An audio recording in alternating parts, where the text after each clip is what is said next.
Good morning, friends. I'm awake now. I am definitely awake now. Kitsune subscribed for the 11th month. Yum. Yum. Holy crap, that's almost a year. Good lord. Thank you very much. It's very, very appreciated. Yeah, I'm definitely awake.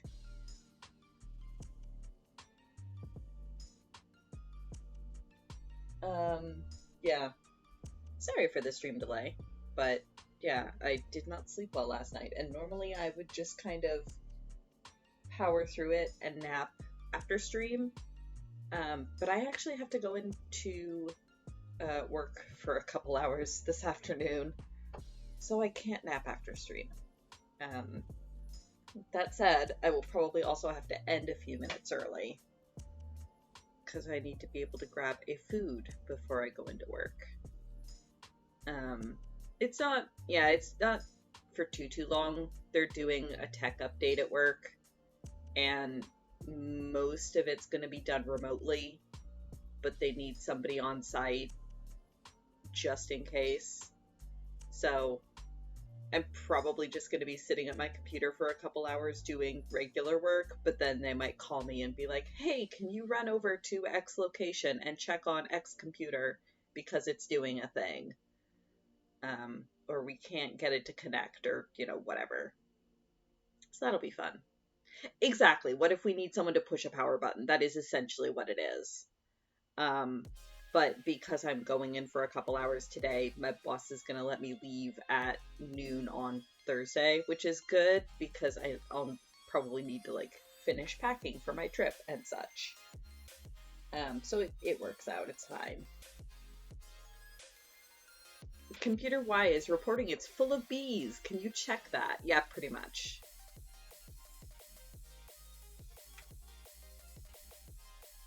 I do hope they also have somebody from IT on hand, though.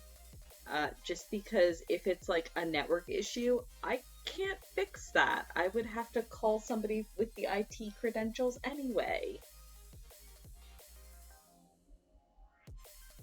Morning, Dobby. Hello.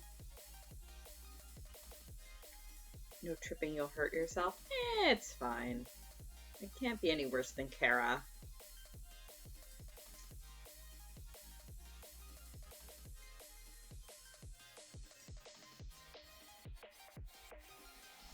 But she will be duct taped safely into the passenger seat for the entire journey.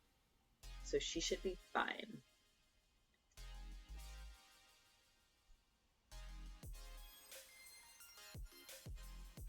It is still morning, just barely. It is 11:11 where I currently am.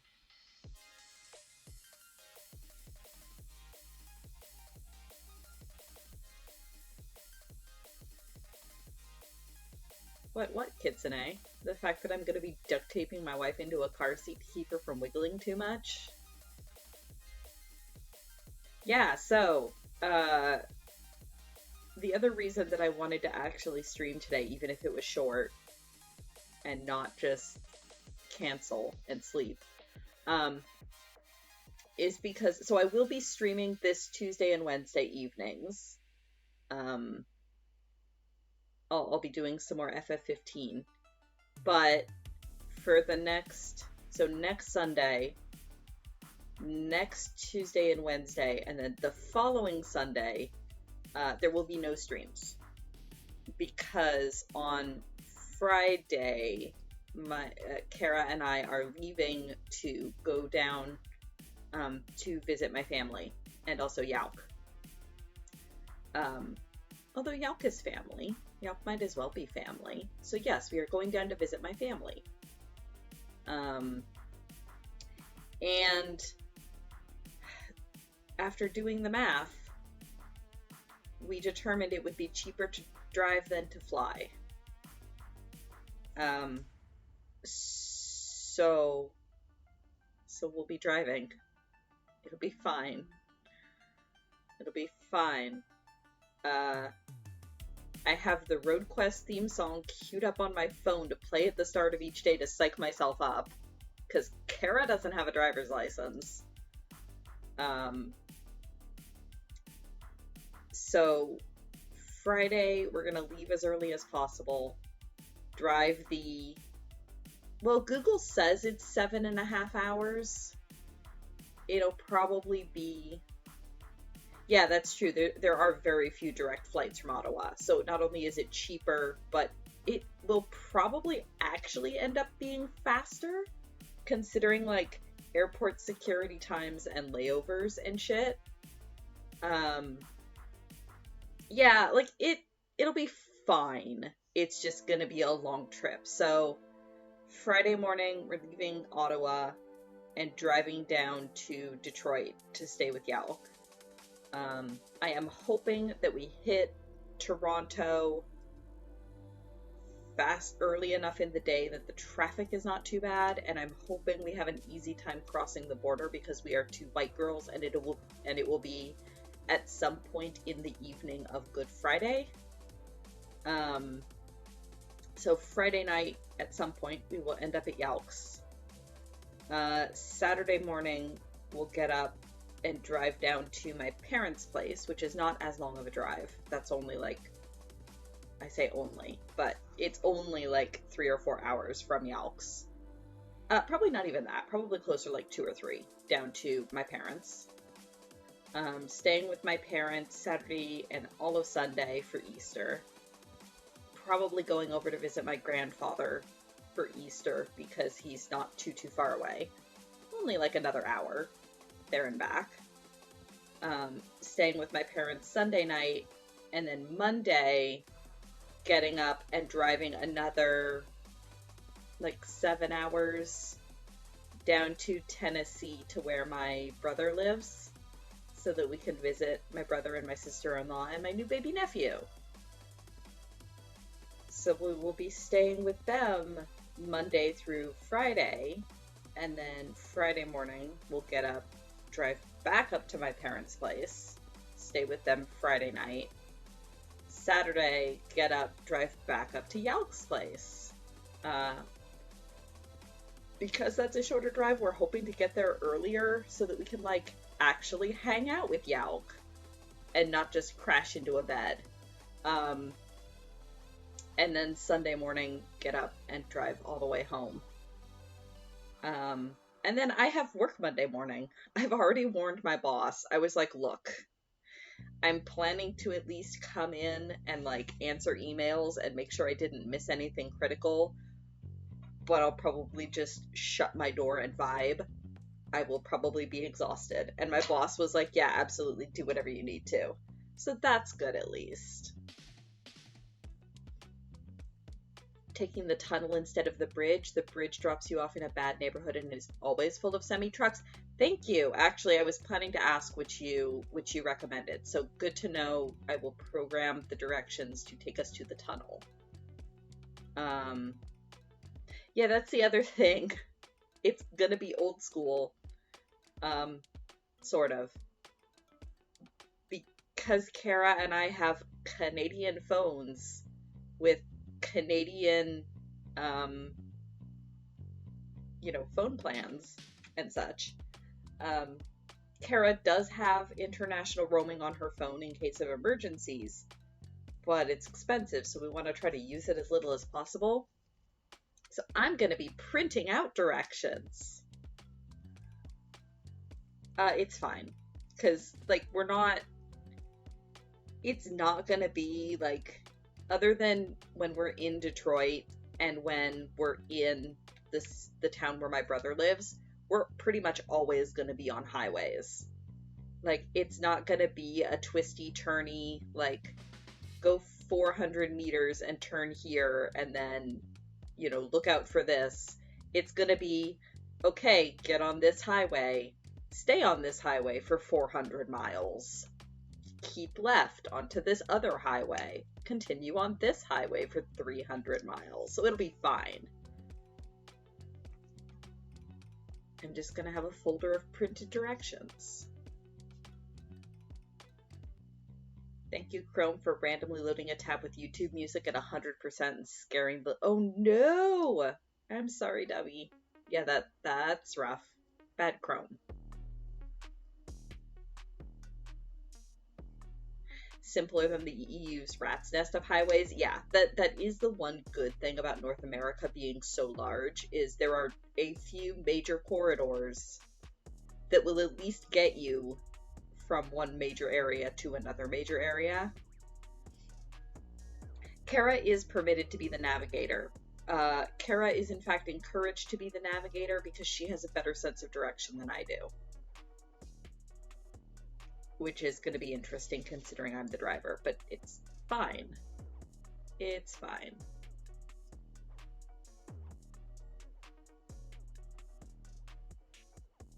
I'm just gonna download a whole bunch of podcasts, watch the scenery go by. Yeah, exactly. Also, she doesn't have to keep an eye on the road, so she can be flipping through pages of directions going, where the heck are we? And I do have like one of those old standalone GPS machines from before phones started doing all of that. So I'm going to dig that out. The problem with that is it's so old that its power cable plugs into a cigarette lighter. So there's like a good chance we're not going to be able to use it because we won't have a way to plug it in. And I do actually have a converter that will convert it. Like, I can plug the cigarette lighter end in and it has a regular power plug on the other end. But a lot of cars don't have regular power plugs either. So I'd be able to charge it like at home, like at the stops in between, but not on the road. But we're kind of hoping, so we're renting a car. We don't own a car. We're renting a car and we don't know what kind of car we'll get until we show up to pick it up. So we're hoping we might actually get one with a built-in GPS, because so many cars have those now. But again, we won't actually know until we show up to pick it up.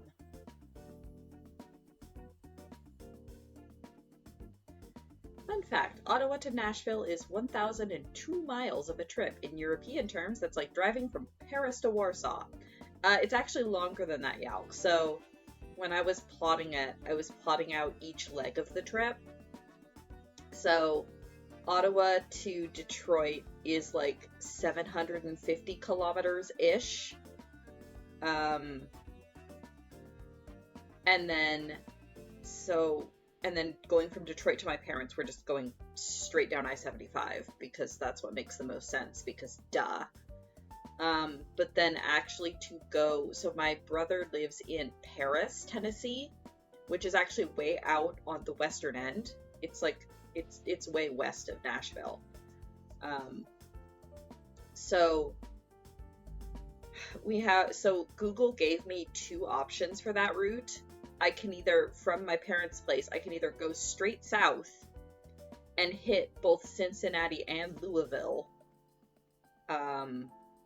during rush hours, or we can go, what we're gonna do instead is go west over to Indianapolis, skirt around Indianapolis, and then go straight south on like more minor highways that skip all the major cities. We're doing that one. So it ends up being a little bit longer, but doesn't take us through major cities. So I-75, that's the bumpiest interstate you'll ever ride. Man, I know it.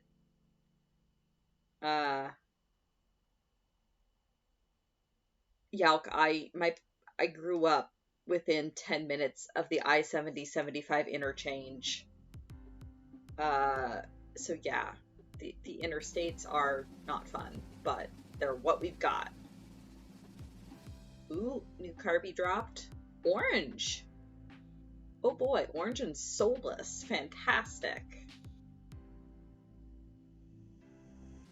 Orange and mildly terrifying. There is no brain cell in there. Also, hey Merlin, good morning. Oh no, enough emotions to last the weekend? Oh dear. That can either be very, very positive or very negative. I am hoping it is positive.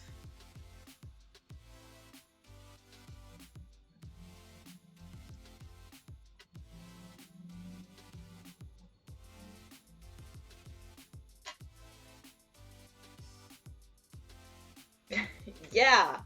Oh man, yeah, you're not kidding. I-75 between Toledo and Dayton. Under construction for the past 30 years, only 70 years left to go. Ah. Opposite of positive? Oh no! Yeah, many hugs for Merlin.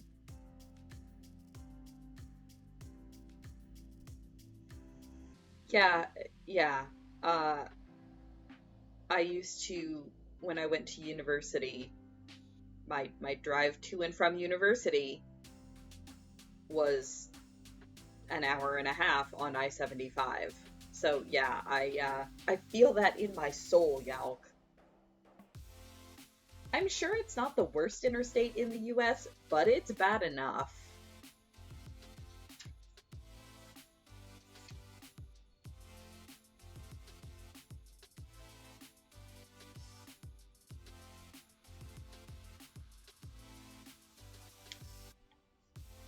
So yeah, next week is going to be an adventure.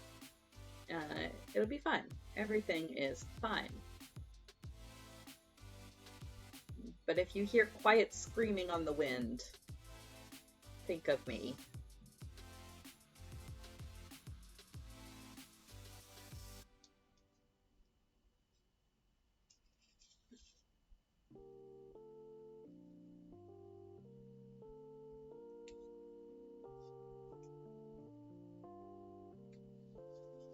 Because of course, like, I know everything will be fine, but my anxiety is taking the opportunity to keep throwing but what ifs at me, which is not helpful for anybody, brain. Thanks.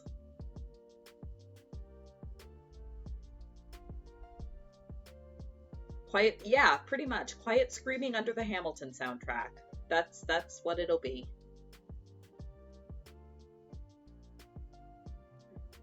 We're gonna drive down to Yelk's place to 3.5 Hamiltons. I really hope our car ends up with a CD player. If it doesn't, I don't know what we'll do. I have a bunch of podcasts that are downloaded to my phone, so I'll probably just put my phone in airplane mode and have that playing.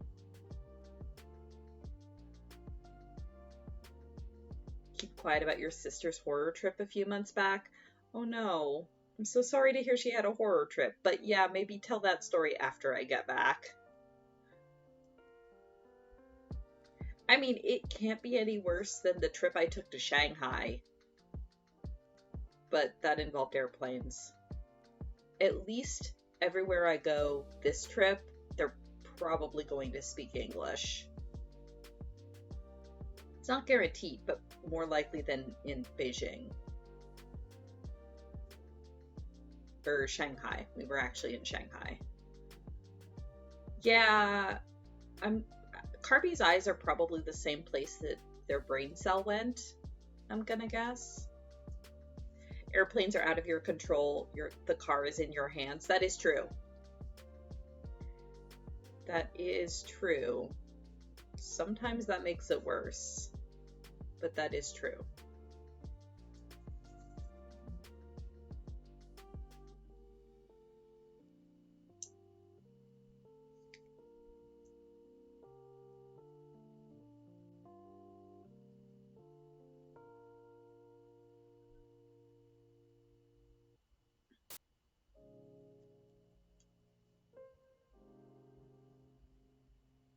But yeah, Teal Deer streams this Tuesday, Wednesday, but then I'm off all of next week and the following Sunday. And theoretically, I will be back on, what is it, like the 18th and 19th with more FF15, but realistically, it will depend on how dead I still am from the trip at that point. So we'll see. Stay tuned.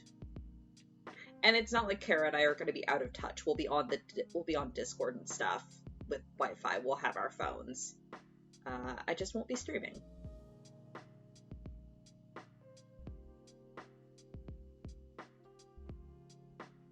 I might still be recording stuff. I'm gonna take my video camera with me. But we'll see if anything comes of that. Also, I am on my third watch through of Road Quest because, okay, is it weird that watching Road Quest is actually soothing my anxiety by a lot? Just like, oh, okay, if they can do all of that and still enjoy themselves, I'll be fine. Also, it's just so pretty and well produced. Okay, I'm out of papers.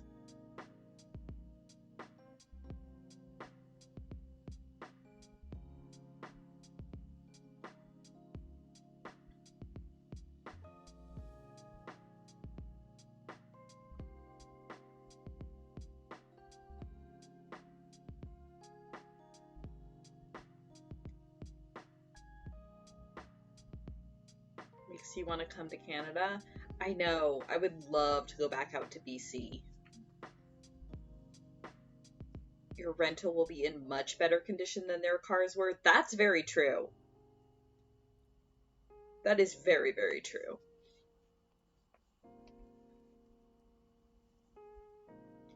The licorice stick you're munching on fulfills the one thing that it always seemed nice about smoking, having a small stick in your mouth to play with. Ah. Yeah, I mean, for a lot of people, that is kind of what that is the for some people it's the nicotine, and then for other people it's about the physical sensation. So yeah, I can totally see that, Dobby.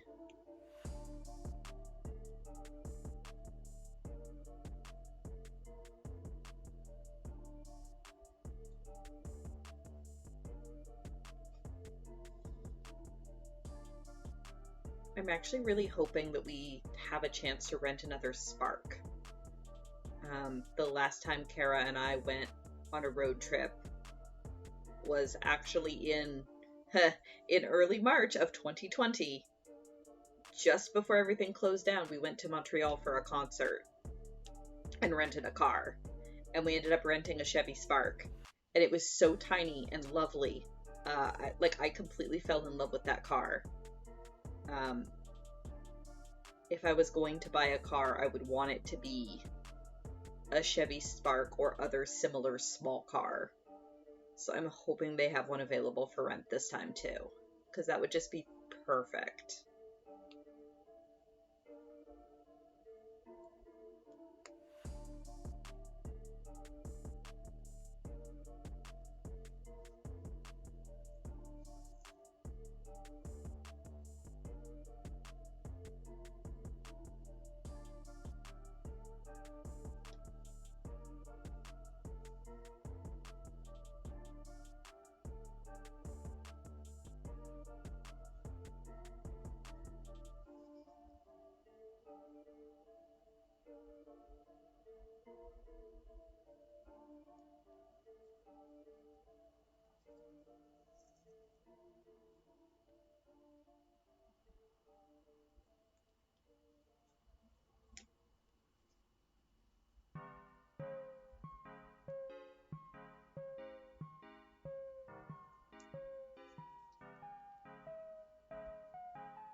The most fun rental you've been in was a rental van you took to Denmark and back twice, which tripled the mileage on that thing as it was brand new. Pushing a van to 163 kilometers per hour on the German Autobahn and overtaking people with a van was fun. I bet. That does sound fun.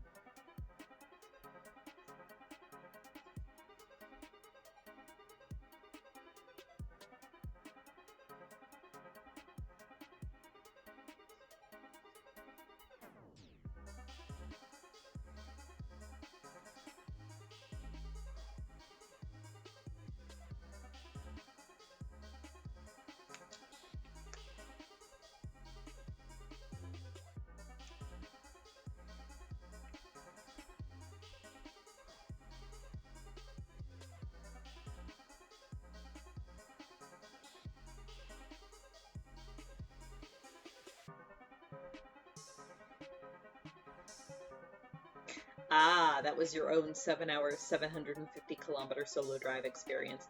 I have actually done this drive before. So when my sister got married a couple years ago, I drove down. Um, I was actually by myself that time because Kara, due to like work commitments, couldn't actually come with me. But I drove from Ottawa to Windsor solo. Um, like it was fine. It was a long day, but it was fine.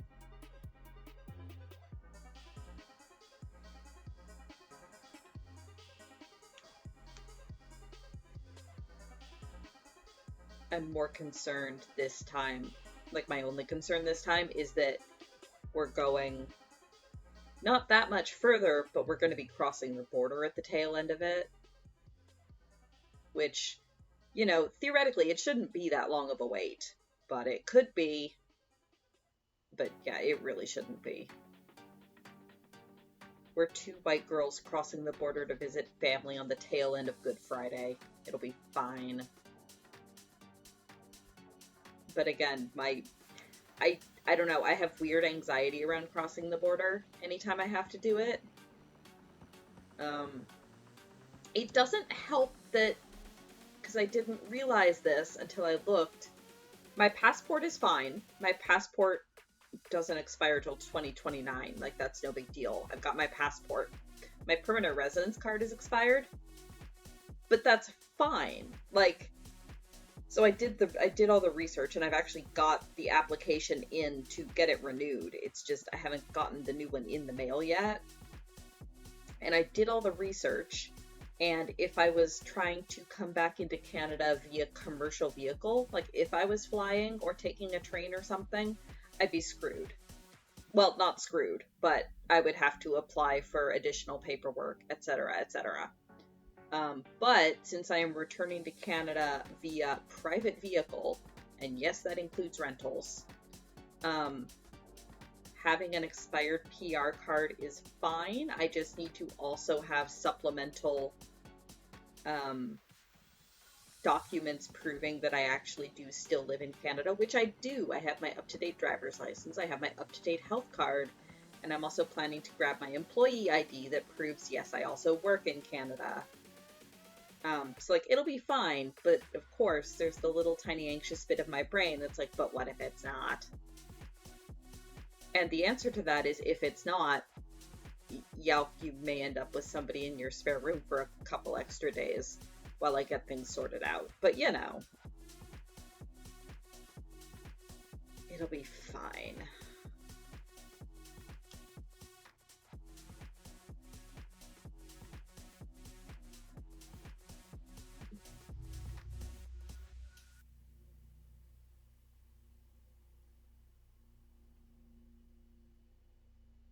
Yeah, presumably they would need to know that you live with somebody who resides in Canada if only there was someone you were traveling with, right? And like Kara's got ID that shows her address, I've got ID that shows my address. It's fine. Like between the fact that my PR card only expired a couple months ago, and I can tell them, hey, the application for the new one is being processed, and with my health card and driver's license up to date, it'll be fine.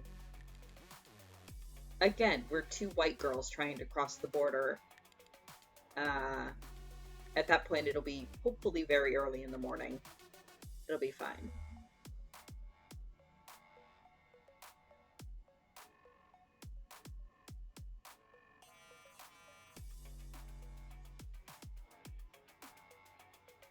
But also, if you get stuck outside Canada, Kara can't drive back to Ottawa. Also, yes.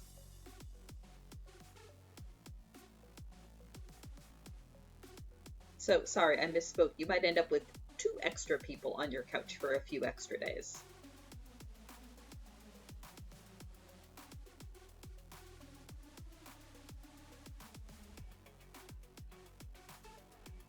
But it's fine.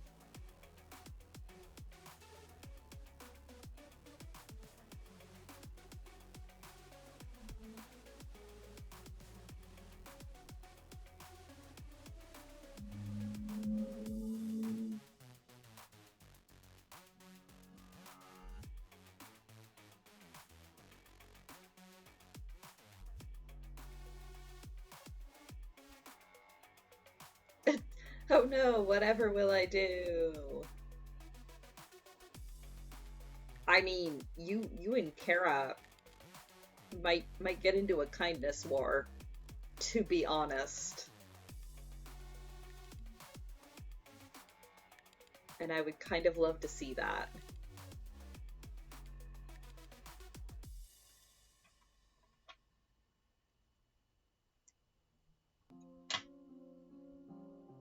Oh, also this probably was kind of a given, Yalk, but we're planning that the spinning wheel and other stuff you have for us, we'll wait and pick that up on our way back instead of having to try to cram it into the car for the entire journey. We'll just wait until the following weekend and pack it all up then. So that does give you an extra week to like work on stuff if you need to. Because I know that your hands have been crunchy the past few days. Yeah, actually, that sounds pretty accurate. Kara and Yalk fight over kitchen time while SJ just rubs Miller butt.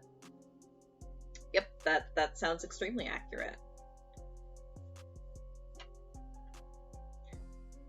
Ooh, more fun things from that Denmark trip. The Danish border guards, which apparently were there that day, because, you know, saw a black van with Dutch plates and blackened windows, so decided to pull us over. I mean, yeah, as you would. Everyone had a valid ID with us, except for your friend the driver, who had his at the bottom of his bag, which was at the bottom of the stack of bags and groceries. Oh no! The border guard decided to accept his driver's license. Oh, it technically isn't a valid ID outside of the Netherlands? That's interesting. But yeah, I guess with so many countries so close together, you'd have to have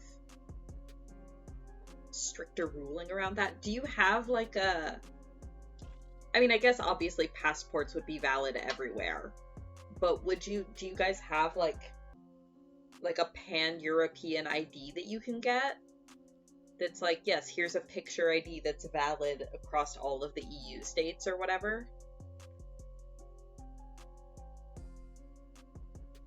Or do the individual country passports just kind of fulfill that role?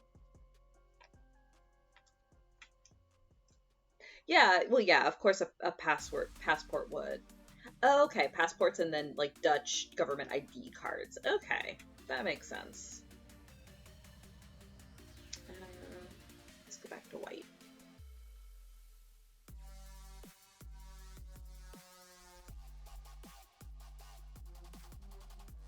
That's interesting, because the driver's license would still have to be issued by the government.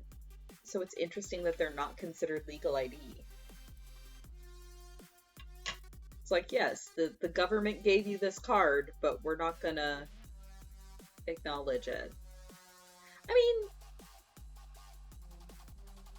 I mean, I guess that makes sense. Like, our Ontario health cards aren't typically considered valid ID, even though it's got, like, name and photo and everything on it. Who knows? Probably just one of those weird legality quirks. Some subclause of a treaty somewhere.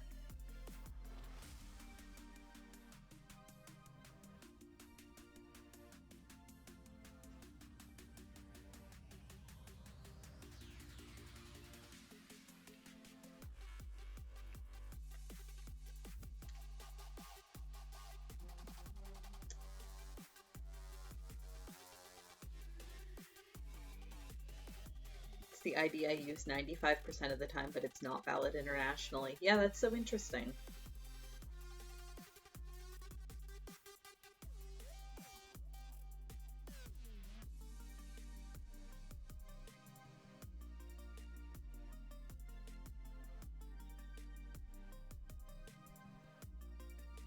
I mean, so presumably it still counts as a driver's license though, right? Like, say you guys got pulled over for, I don't know, speeding in Denmark. Your friend could still pull it out and be like, yeah, I can legally drive. Here's my legal driver's license that shows I can legally drive.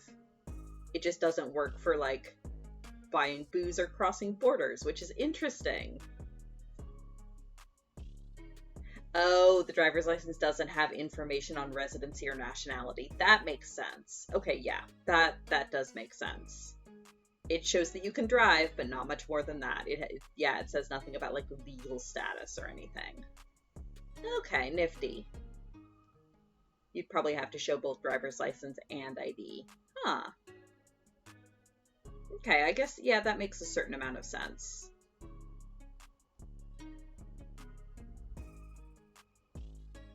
I mean, I can't say anything. I carry 3 photo IDs in my wallet, so I could technically have 4 if I wanted. I have my driver's license, my health card, and my permanent residency card.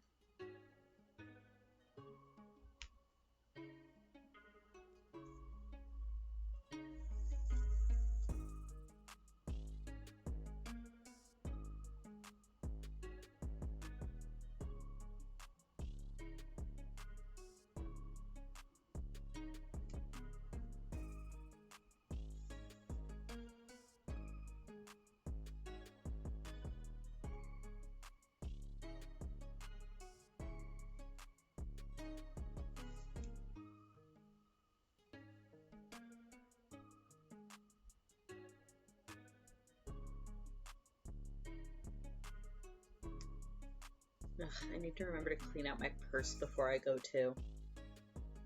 Although I don't think I'm gonna actually bring my purse, probably just like a backpack. Which means I need to transfer over everything that's important from my purse to another bag.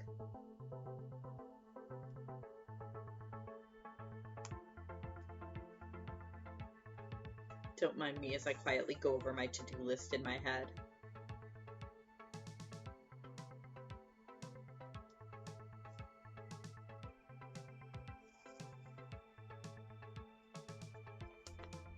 Also, okay, no lie, when Kara and I were watching the latest Loading Ready Live, when they were doing like the Showcase Showdown with all the stuff to do in Kentucky, I legit googled the Kentucky Stonehenge. It's not that far out of our way. We were seriously tempted to like go by it. Well, okay, it would be like an hour and a half out of our way. We could do it, but that would just make the day even longer. So unfortunately, I don't think we're gonna swing it. But we were very tempted. We're like, we could go. This thing is just weird enough.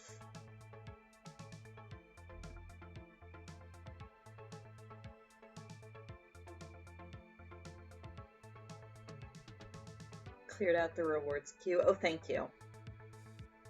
Oh, yeah, I meant to mention that. Yelk, I don't know how I'm going to do that one.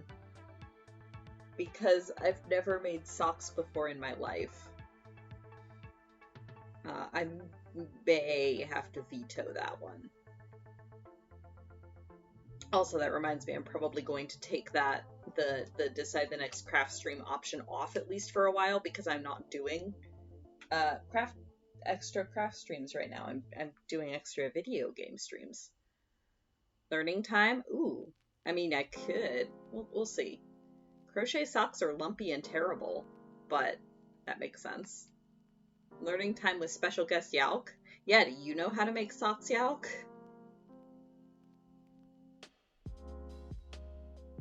I have never made socks.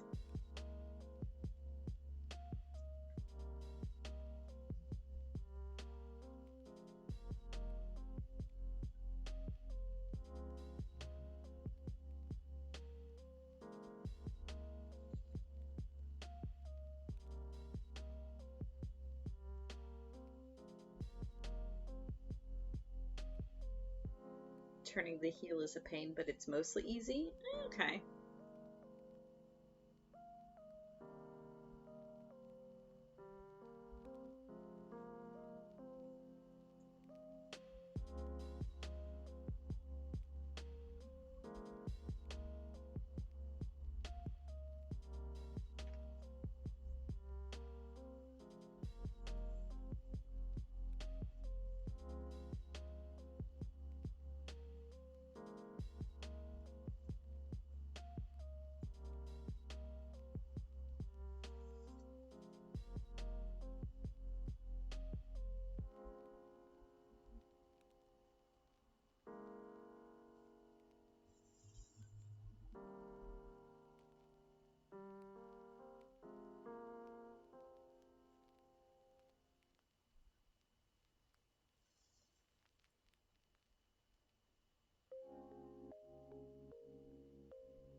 Pause the crafts. Oh, thank you. Thank you, Merlin. I don't even know where you find this rewards queue thing. I know where to go in to see the options. Thank you, Merlin.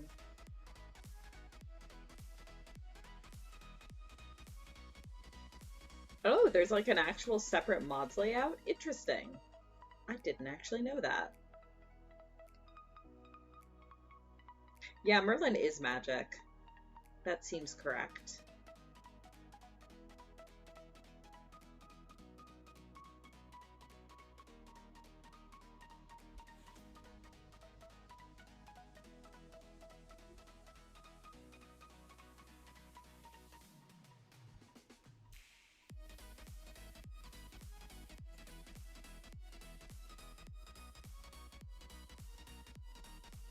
Shh, no, it's magic.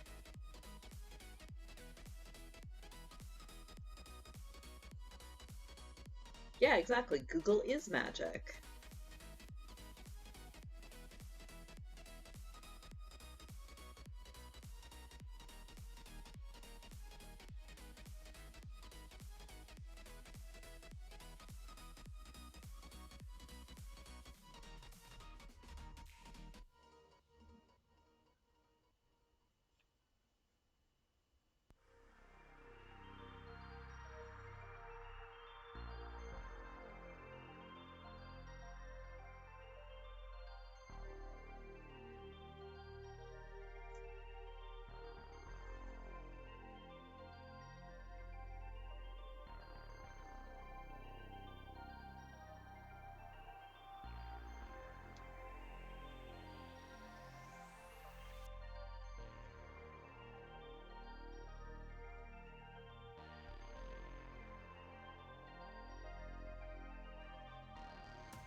Next month is going to be very important.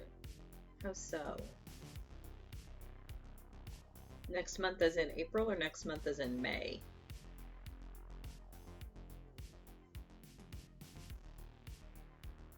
May. Okay, fair enough.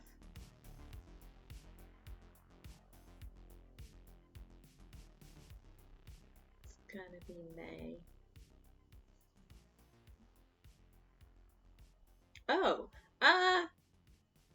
sort of. Yeah, I think my actual stream anniversary has passed. I think I started streaming in like February of or March of last year. Um, but yeah, Merlin's right. It'll be a year of of subs and channel points and things. That is true. I had not even thought about that or any sort of celebrations or stuff. Hmm.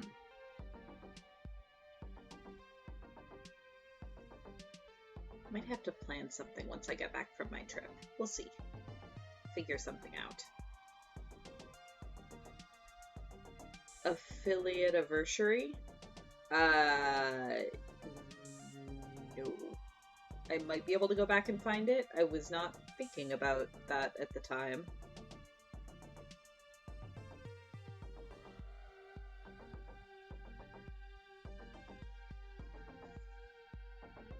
I was just like, oh, nifty. Because, I mean, you guys know me. I mostly stream to do things. Subbed May 1st? Maybe. Kitsune just got their 11-month notification, and today's the 2nd. So her 12-month would be on May 2nd. So yeah, somewhere around the 1st it looks like.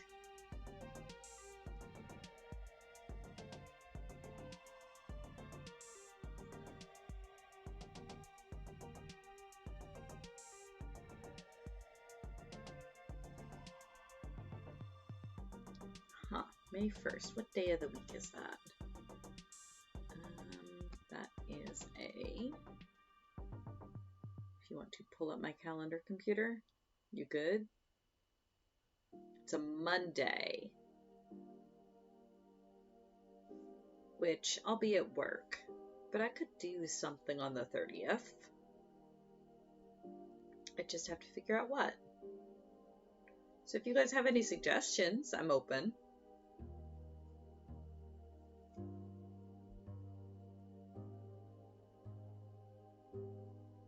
I don't know what I would do different from what I normally do that might be considered a celebration.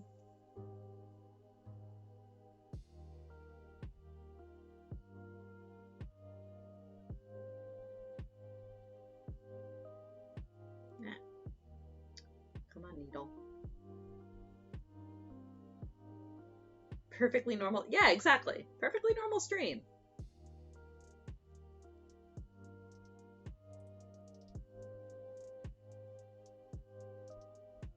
All board game stream. Like, we haven't almost had a few of those anyway. 24-hour stream? Good lord, Merlin. I have to work the next day. Although it would be kind of funny, like, my boss is super understanding about, like, life circumstances and everything. Like, she doesn't care when people work, as long as, like, for the office staff, she doesn't care when people work as long as they get their hours in. So, like, I could show up, like, I typically work from 8 to 4, but I could show up and work, like, 10 to 6, and she wouldn't care, as long as I let her know first. But I could probably, like, if I rolled in to work, like, just dead exhausted after a 24-hour stream and then tried to explain what I was doing, she would just be so confused.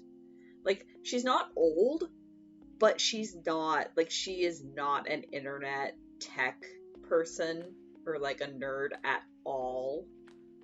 So just trying to explain both the concept of streaming and then the idea of, like, a 24-hour stream, she would just be like, why?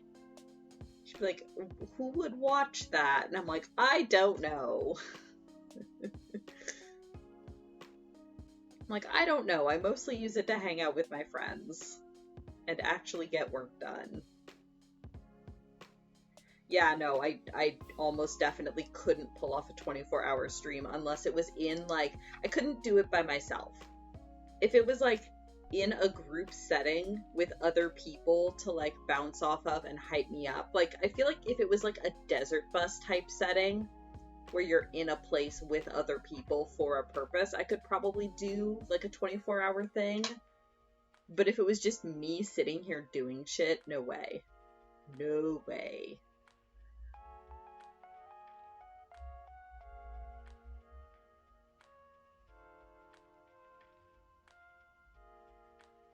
Would still need a power nap? Yeah, for sure.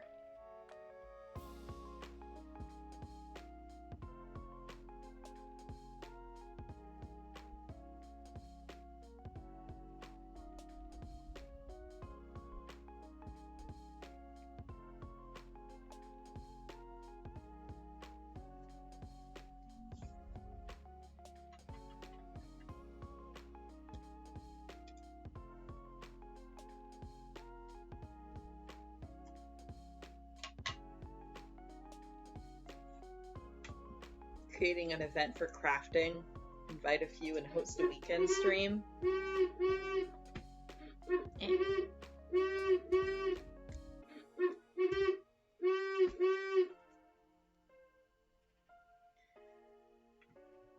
Yeah, that would be really interesting, Merlin. The only problem would be that because Twitch has taken away the hosting feature, you'd have to really coordinate like the raids and like have a centralized place where people could look and see what channel was going at what time. But yeah, it'd be interesting to do. I don't know enough of the other crafting streamers though. Like, we've been over this. I'm an introvert. Oh, like in person. Oh, that would be kind of cool. Stream from one channel because it's, yeah, that would be nifty. Oh man, that would take so much coordination, but yeah, that would be fun.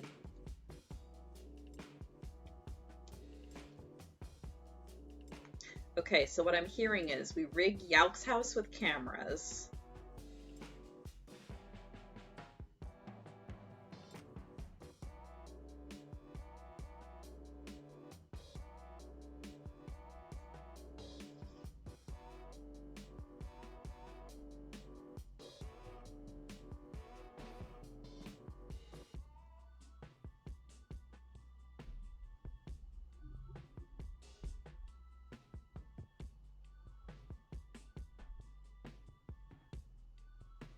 But yeah, in all seriousness, if anyone has any ideas about what I could do on the 30th for like a celebration stream, feel free to send them my way. If you guys want to watch me play Dwarf Fortress or like, I don't know.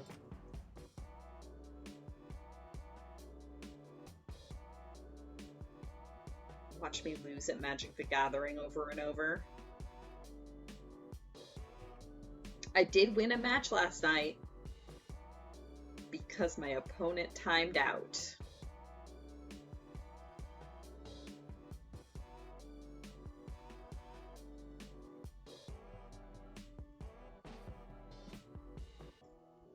It's true, a win is a win.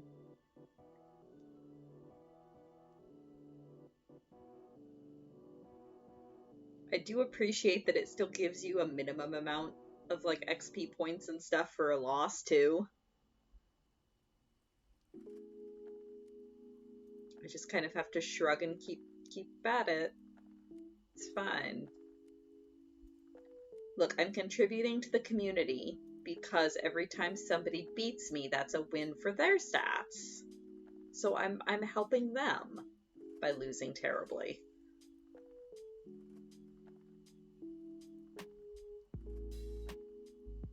I think I'm still getting used to how fast most Magic matches seem to go. Because, like, all of my trading card game experience has been in the Pokemon TCG, which I've actually played fairly extensively. And Pokemon matches tend to be a war of attrition. And like very grindy. Whereas Magic matches, it seems to be like, how fast can you get your engine out? Because once you get out a certain amount of like mana and artifacts and things, you're just gonna steamroll your opponent no matter what. So it's like a race to see who can actually get the cards they need out the fastest. And I think that's why I keep losing so spectacularly. Because I'm not used to the race aspect of it. Of like, okay, I need to get all of my cards out as soon as I possibly can, otherwise I'm going to get flattened.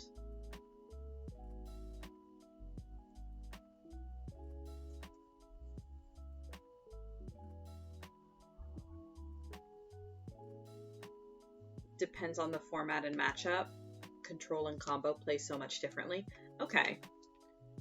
So far, the only thing that's open to me, because I'm playing on Magic the Gathering Arena, the only thing that I have is the pre-built decks, where it's like, go and win matches with these pre-built decks so that you can unlock them.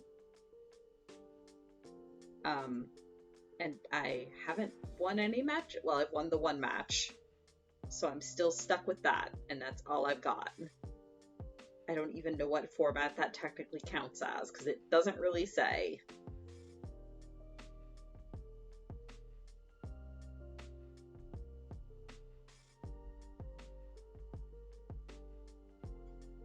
Because, like, I was talking about this a little bit on Kitte's stream yesterday. I really like the idea of drafting. Because again, coming from the Pokemon trading card game, Pokemon, the state of the game right now is, again, I've been playing for a long time, so take this with a grain of salt. With me being, rawr, rawr, rawr, the old game was better, you've ruined it. Rawr, rawr, rawr. But the state of the Pokemon TCG right now is build a deck with as many high-powered cards as you can and cheese your way to, like, it feels like your every winning deck is a cheese. Like, it feels like everybody has some, and not even a strategy, just like, these are the cards I found that when I put them out, wall my opponent, and you know, it doesn't feel like a legitimate battle. It just feels like it's who can throw the largest card kind of thing.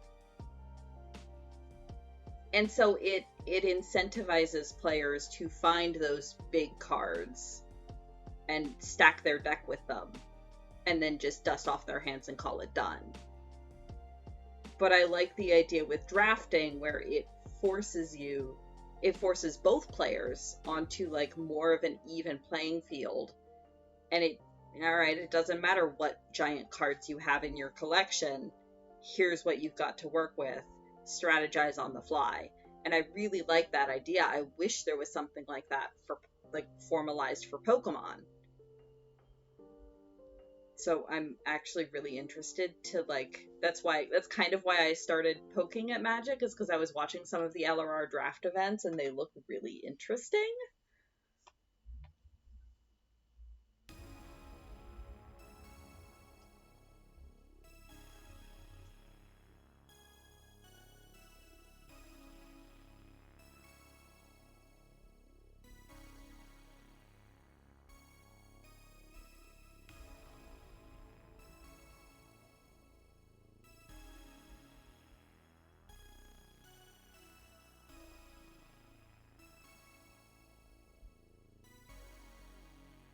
Magic is an interesting obsession that is fundamentally broken as a game. I mean, yeah. Walk times for Miller. Enjoy your walk with Miller. But yeah, well, yeah. I would argue that Pokemon is just as bad, but like, Pokemon, because of the nature of the game, it seems to be suffering a lot more from power creep.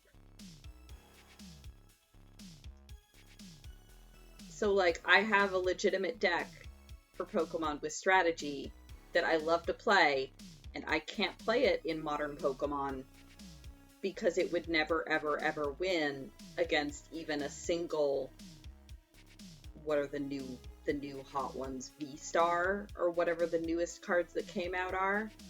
Like, it doesn't feel like there's any strategy to the Pokemon card game anymore. It's just, you stack your deck with cards that let you draw, so that you can find your one big giant 200 HP Pokemon that you throw out, and then it's impossible for your opponent to kill it before you destroy them, and so you win. Like, it's really frustrating.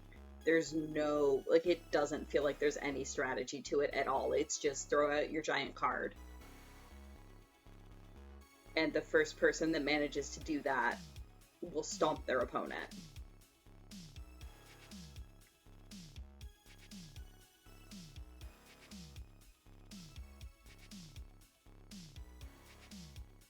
Same sort of thing in Magic. I mean, yeah, that makes sense. Any sort of a long-running game is gonna have some of that.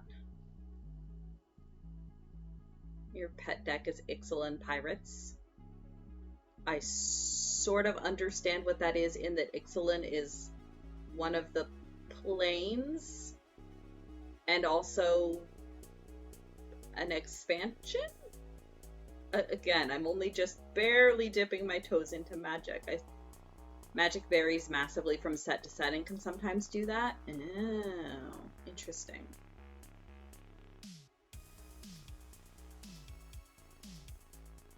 Magic solves that with standard and only a limited number of sets running at a time. Yeah, Pokemon does something sort of similar. It also doesn't help that they're sunsetting the old Pokemon trading card game online client, which is what I used to play on all the time. And they've released a new client for it that's absolute hot buggy garbage. Like, it's just, it's terrible. And like, Reddit and the forums are filled with people begging them to fix it and not sunset the old client. But this new client is easier to monetize. So yeah. Ugh.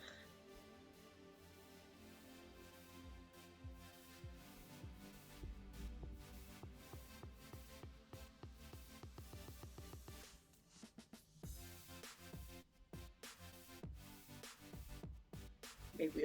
Ooh, yeah, I hadn't even considered that. Yeah, I don't know if he's tried the new live client yet. I can't even get it to load on my computer, and apparently that's a fairly common occurrence. Also, there's a near infinite number of ways to play Magic. That's true too. Whereas Pokemon, there is just kind of the one format. I'm kind of surprised they've never, like, changed it up as much.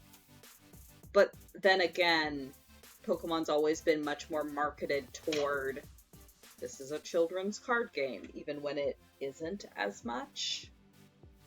Yeah, no, the new Pokemon card online platform is hot garbage.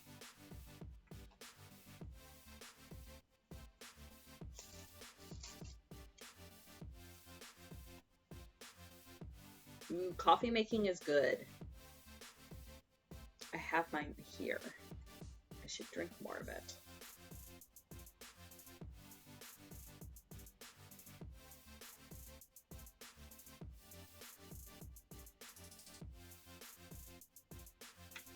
The only way you play Magic anymore is Commander. I only sort of understand how that's different. Again, I actually know very, and if you don't feel like explaining, please don't. I'll figure it out eventually. It's just kind of the sense of, like, that word. I think I know what that word means.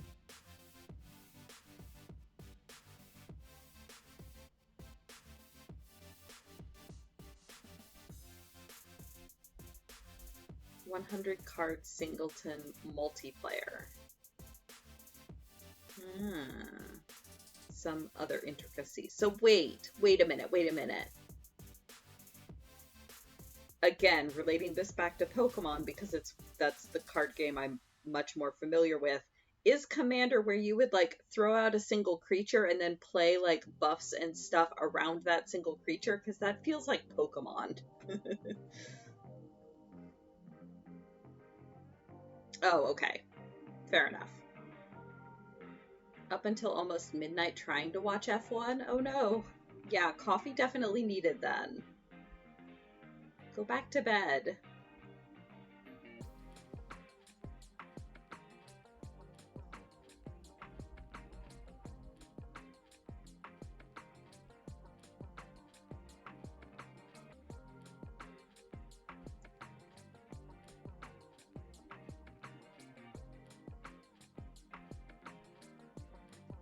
You've got a 99 card deck you shuffle, and then a single, sometimes two, that you can always... Oh, and that's why it's called a command. Okay. Neat.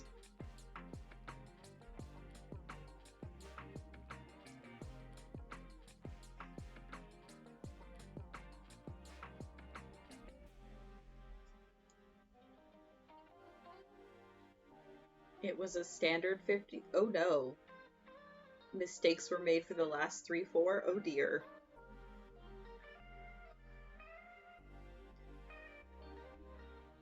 So you can build a strategy around that thing of the one creature you'll always be able. Okay. Yeah, that sounds like what. Yeah. That sounds like I would like that.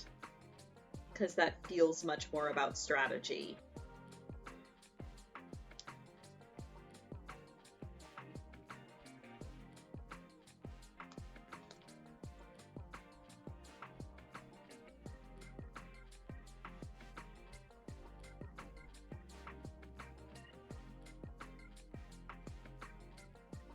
And then also it's multiplayer. Oh, okay.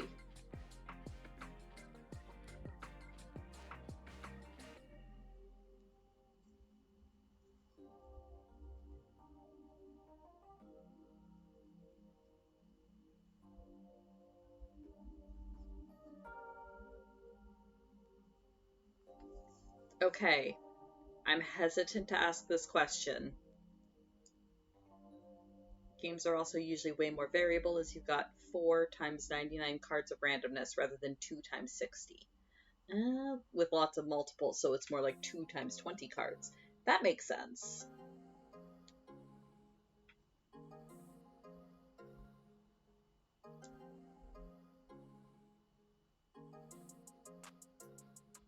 Oh, right. And politics, like alliances and stuff, rather than 1v1. That makes sense. Nifty. I hesitate to ask this question.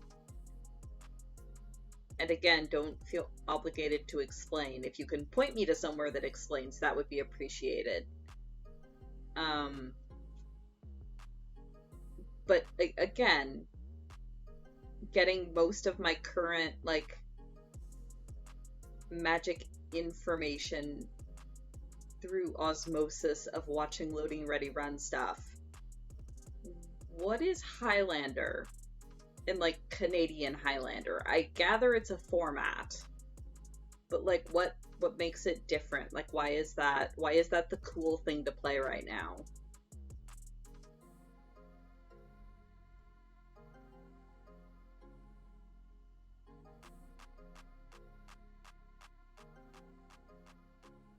Is it like a certain subset of cards, or is it like a functional difference?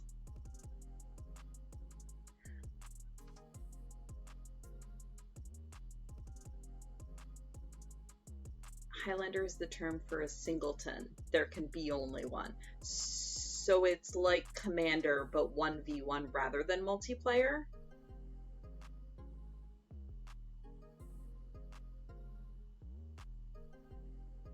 And then you've got Canadian Highlander, which is a separate high-powered 1v1.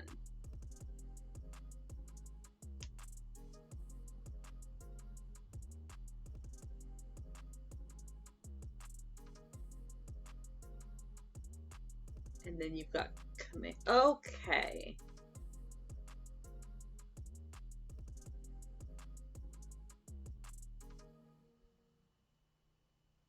Canadian Highlander doesn't have a single commander card. Okay. Okay. Because I had gathered that, okay, yes, Canadian Highlander is a format, but I didn't know what made it different, or like how it actually worked. Okay, that's nifty.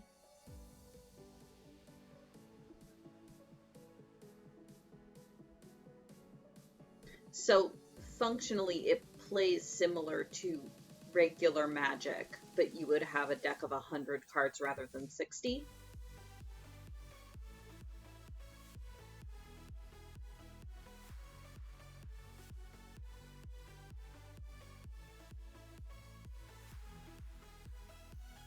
And no duplicates. Oh, okay, interesting. Okay. Thank you. Thank you very much. Because it's also one of those things where I'm coming into this so late. I'm like, this is something everybody already knows. So I feel a little silly asking it, but at the same time, what is this?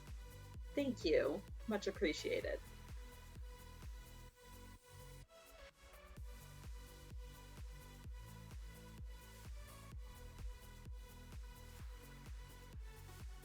Oh, so Elder Dragon Social Club is LRR playing Commander.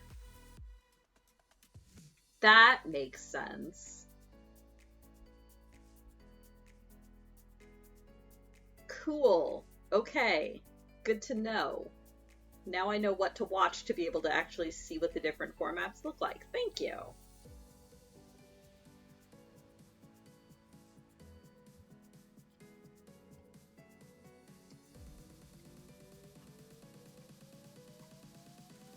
Also just a fun show. Yeah, it seems that way.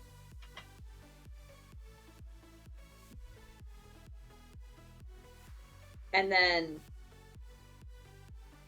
pre-releases are like sponsored things that Loading Ready Run does before a new set comes out that are like exhibition matches, because they're doing it deliberately to like show off, hey, this is the new set, here's what's in it, here's how it plays, kind of thing.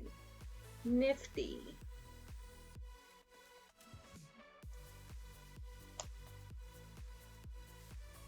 Elder Dragon Social Club is a quintessential Commander experience with all of the... Okay, cool. And then North 100 throwdowns are for Canadian Highlander. Oh, that's why it's called a pre-release. Nifty. That makes sense. Oh, I'm really running out of thread. Note to self.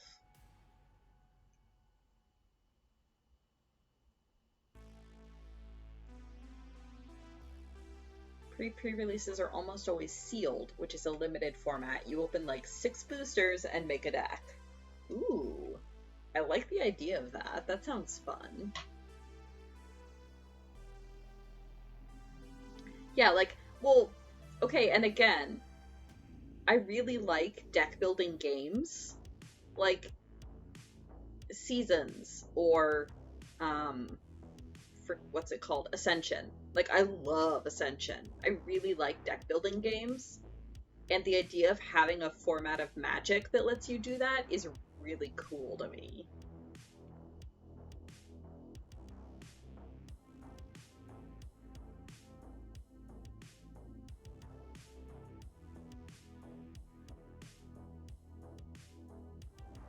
With also, like, I've always been one of those people that I really like or I guess I really benefit from the dopamine spike of opening a sealed pack of cards. I just really like opening boosters.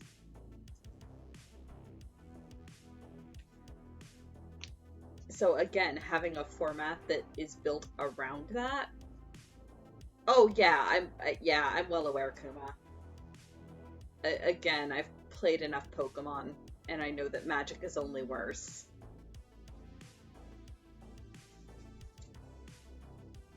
But again, there's drafting formats on Magic the Gathering Arena, yeah?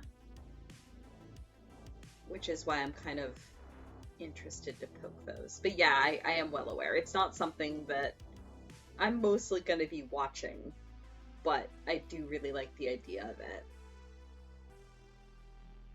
It seems fun.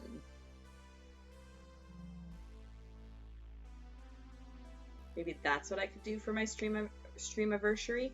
I unfortunately do not have the money for that, Merlin. Maybe I can pick up a few. I'll have to wait and see when we get back from our trip where our finances are sitting. I might be able to open a few.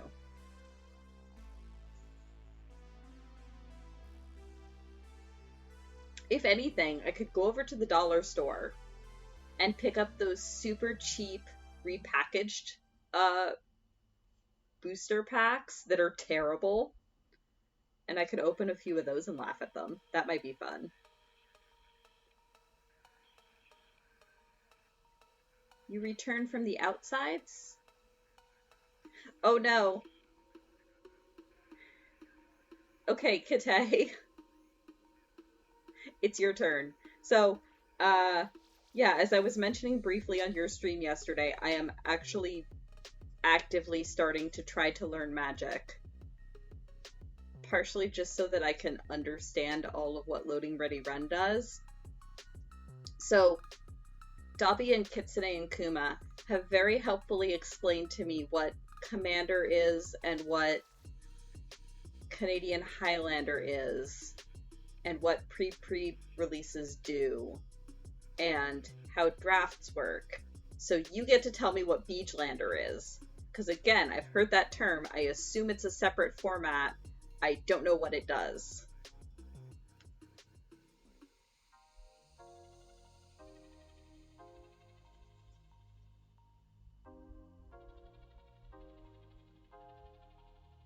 Outside was Worms? That sounds so nice. I hope our outside becomes Worms soon. Beegelander is Canadian Highlander, but everyone gets one of those dollar store repacks to make their deck with. Oh my god, that sounds amazing. I need to go watch those immediately. It was proposed by Beej and has a following of Beej. That sounds awesome. I'm gonna go watch those immediately. Deck's not guaranteed to have enough playables. Oh, exactly. So, okay, so you all know that I make the like shaker charms and stuff out of Pokemon cards. I have so many Pokemon cards sitting around because I used to be the Pokemon card resale dealer for a local card shop. And the way that it worked is I bought the cards, they belonged to me. So when I stopped working with that card shop, the cards still belong to me. So I literally have a closet with 10,000 Pokemon cards. Most of them like super common and cheap, and that's why I'm not concerned about cutting them up for shaker charms. But because this was years ago, most of the cards I have on hand are really old ones, right? So I've done to be able to get cards from like Alola and Galar to have like new Pokemon in the mix for shaker charms. I've gotten a bunch of those dollar store packs. They're ridiculous. The Pokemon ones, obviously, not the Magic ones. But they're kind of fun to open just because they're so dumb.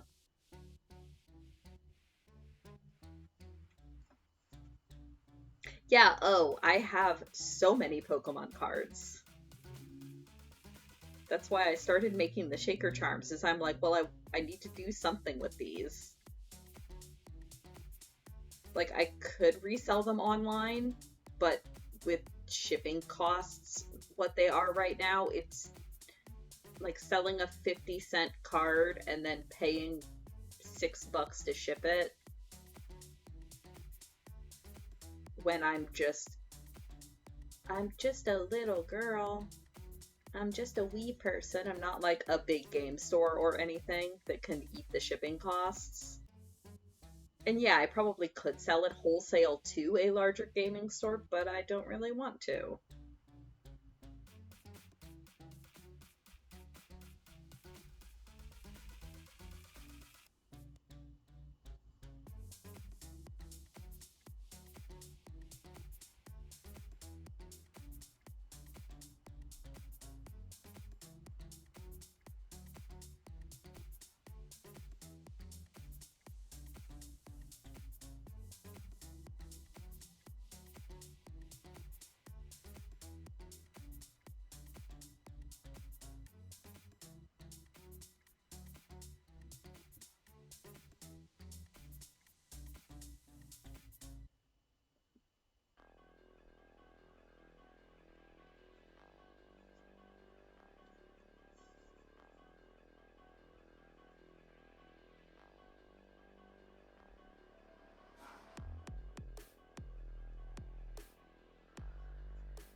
There we go.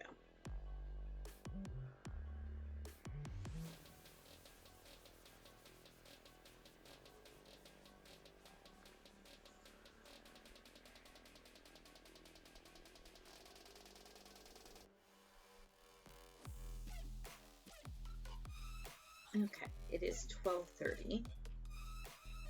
I'm gonna take a short break. Get up and stretch. Like I said, I'll be ending a little bit early as well, just because I need to grab something to eat before I have to go into work. But yeah, I will take a brief break and then be right back for another hour or so.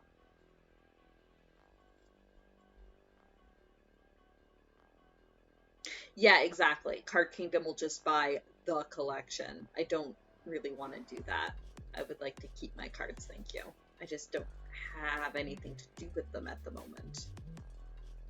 Besides make them into shaker charms.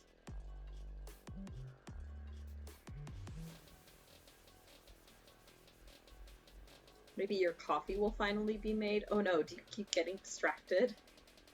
I don't need to tie this off here, but okay. Yes.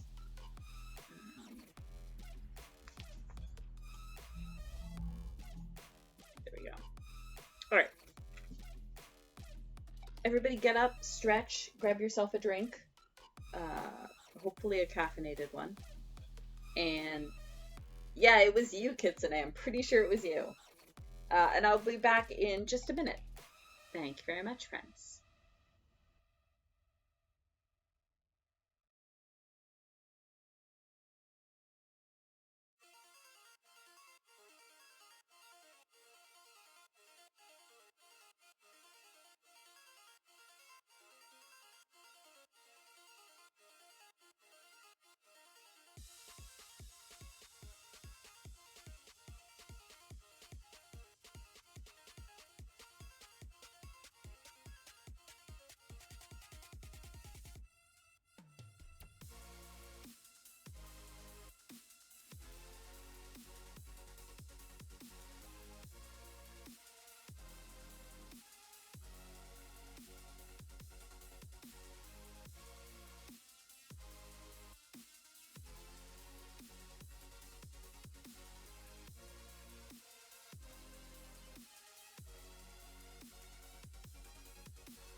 There we go. I return. Hello, camera. Also, exciting news, friends. So I have I have a houseplant that was gifted to me by a coworker last summer that I have been desperately trying to keep alive. I love plants. I am not great with plants. Every houseplant I've ever had has either dried to a crisp because I've forgotten to water it, or died from root rot because I've overwatered it. So in telling my woes to my coworker last year, she was like, "Oh, I've got a plant for you." She's like, "It's not impossible to kill, but like it's very hardy and I'll help you. Like we'll figure it out. We'll get you to keep this plant alive." And so far I have. It's lost a few leaves, and the ones that it still has are like crinkly at the edges, which so she says don't water it until it's like really dry. But like the leaves are like getting curly and crispy on the edges, but yet there's still water, like the ground is still damp. So I don't know where that balance is supposed to be, but it's still alive so far. And I just went downstairs to say hello to it. Like I checked on it while I was downstairs, and I just noticed there is a new leaf growing. There's like a new little leaf stalk poking up out of the dirt. So it's getting a new leaf, and I have not killed it yet. So I am excited. Spring is here. My plant has a new leaf, or will have a new leaf. That may not be a shortage of water, but possibly some other part of its environment. Possibly. So it is a, I'm trying to remember exactly what it's called, but it's a tropical plant that typically grows on like the ground, like the undergrowth. So she told me, she's like, don't put it, like it doesn't like direct sun, it likes lower light, which is perfect for my apartment because we don't really get direct light anywhere. So it hasn't been in direct light. But yeah, maybe the air is too dry or something. Ooh, actually, yeah, that might be it. Because if it is a jungle plant, it's probably used to a lot higher air humidity than what we have. Maybe that's what's doing it. I'll have to ask her about that. It shouldn't be sun because it's not in the direct sun and it's never in the direct sun. Maybe I should start misting it.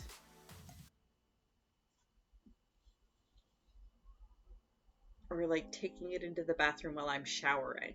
I'll have to ask her about that too.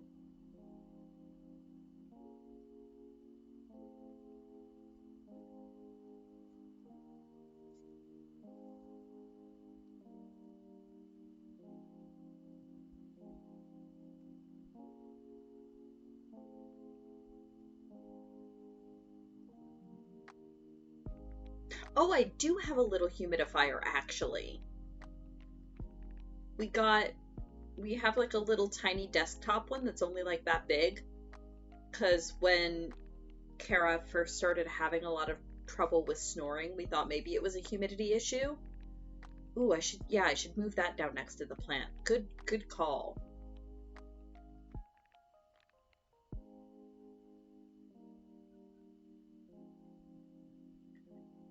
The partner has a plant that is slowly taking over her ensuite. Ooh, that's good. We like plants. What kind of plant? Do you know?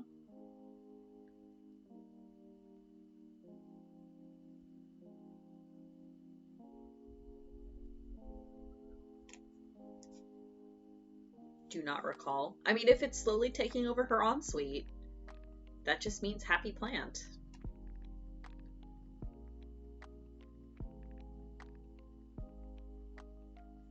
Unless by taking over you mean literally growing on the walls, in which case, potentially not the greatest.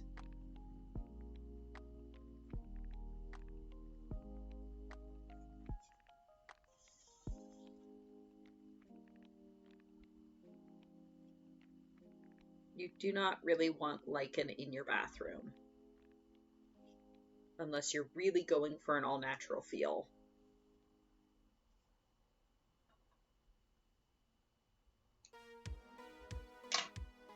Or I guess technically it would be moss. Because I seem to remember lichen. In general, most lichen prefer drier environments and most moss prefer wetter environments? Question mark, I think.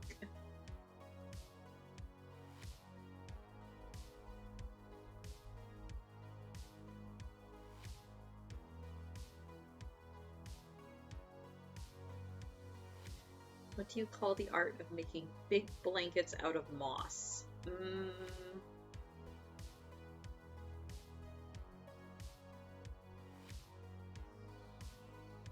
Trying frantically to think of any appropriate puns. I am not as good at this as Kara. I do not know, Kitsune. Lycanthropy? Oh, good lord. Yeah, I would not have come up with that one.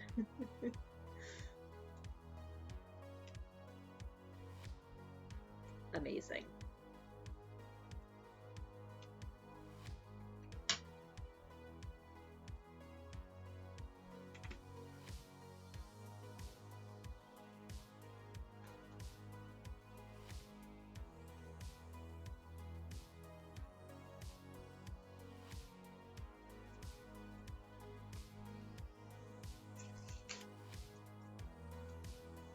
It's a hell of a stretch, but it does work.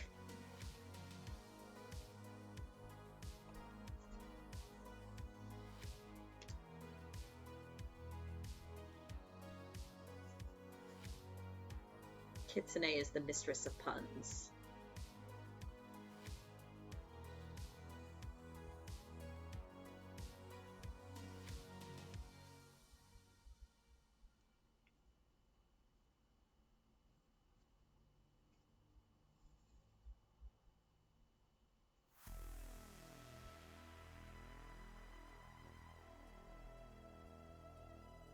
Pun Mistress Kitsune. Exactly. We should get you a badge or something.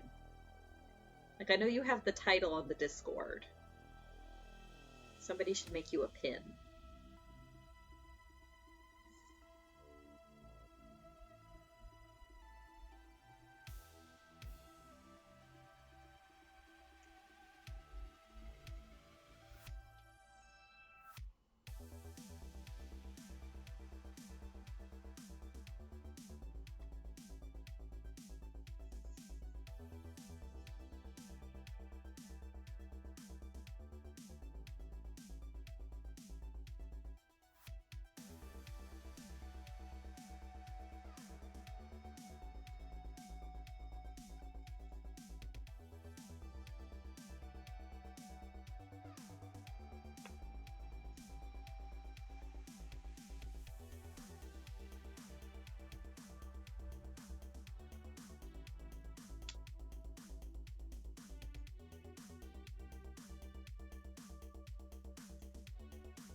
Complete tangent.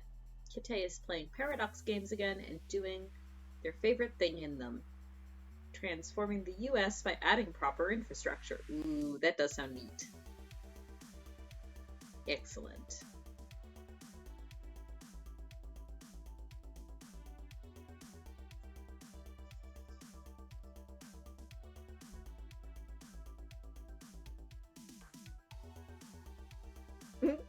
Captain Pundit.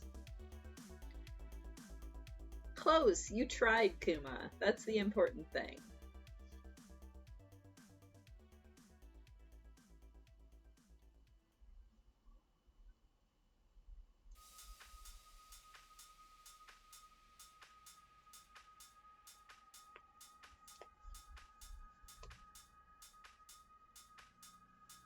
Yep, come on. Line yourselves up, edges. There we go.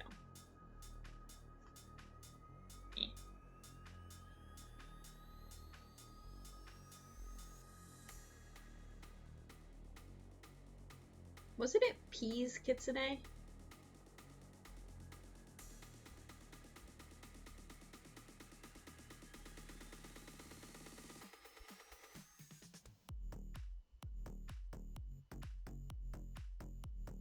thought the Punnett Square was peas.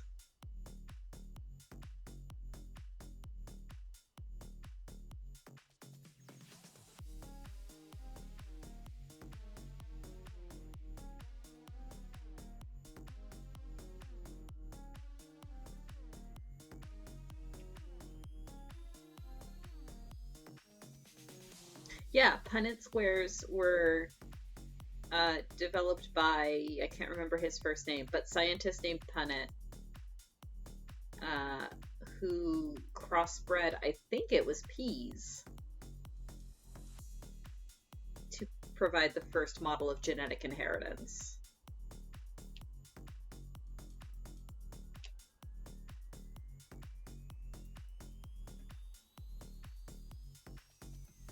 That's why I jumped to peas, because I was thinking of Punnett Squares.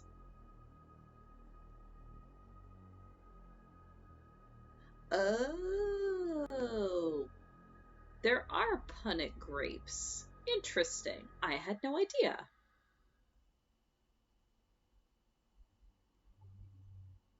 Wait, is the Punnett, is that what you call the thing they're in? Or is that the type of grape? Like, are they in a punnet? Is that the name of the little basket thing? Oh, a punnet of grapes is just a bunch of grapes. Okay. Nifty, I did not know that.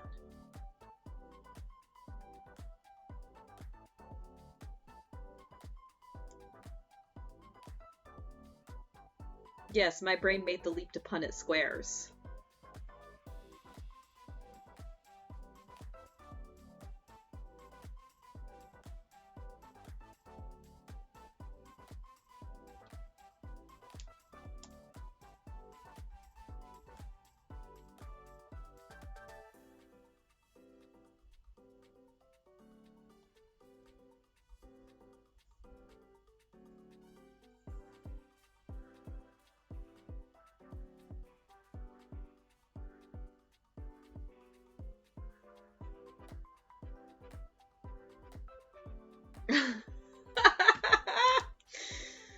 Alas, Captain Punnet and Captain Punnet, with a second T, often get each other's mail. Ah, amazing. Noun, British, small basket, e.g. punnet of strawberries. Aha, so it is a British thing. Nifty. We've all learned multiple things today.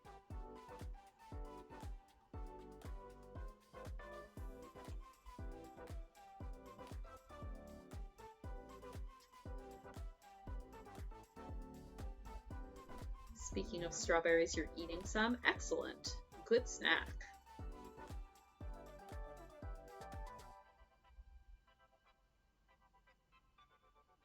Miller walked? Check. Excellent. You have missed a riveting, confusing, four-sided discussion on exactly what a punnet is.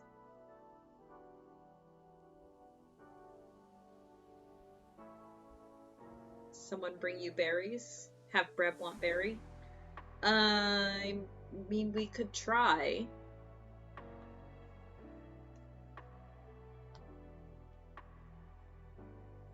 I know Kara's planning to bring you a fish.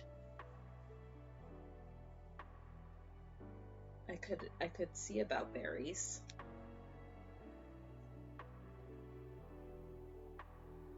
I wonder if we have to declare a fish at the border.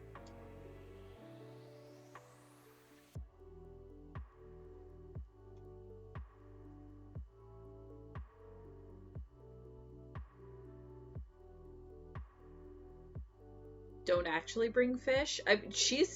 You'll have to tell her that, because she is actually considering bringing you a fish.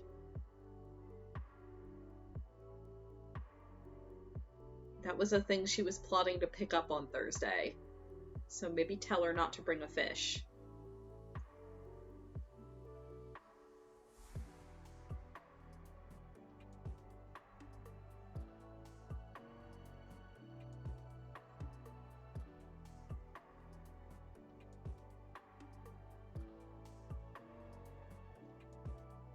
Never try to bring agriculture into California? Yeah, I have heard that. Okay, but nothing beats the time that I was living in Japan and I got a care package from so it was the lady that I babysat for, so she was like a family friend. She decided to send me she thought it would be cool that her and her kids, who I babysat for and knew really, really well, put together like a care package for me and sent it to me while I was in Japan. And it was gonna get there right around like end of December, New Year's. So this mom was awesome. She was like super involved. So she had gotten her kids to like do a bunch of research on like New Year's traditions in Japan. And they had found out that it's traditional to eat like oranges and persimmons in Japan at New Year's. She sent me a box in the mail to a different country with oranges in it. I don't know how that got past Japanese customs. I opened the box and just went, what? And then I ate them. I was just like, Sherry, why? Because like, and I don't know, like, she's so smart. I don't know how that didn't occur to her. Like, hey, maybe sending fruit to a different continent is a bad idea. And potentially illegal. Like, I don't know how that got past the border. Exactly, screams in customs agent.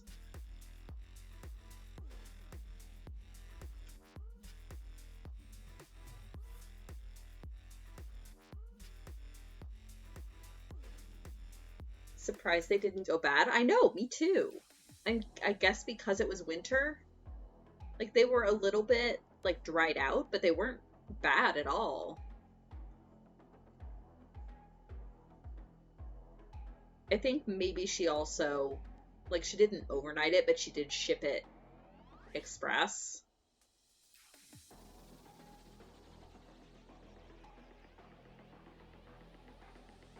I'm just like, why? Why would you send fruit through the mail? Even domestically, that sounds like a bad idea if you think about it for more than 2 seconds. Oh yeah, and oranges keep quite a long time. Hence why they would use them on sea voyages. As long as you don't breach the skin on them, they can last for quite a while.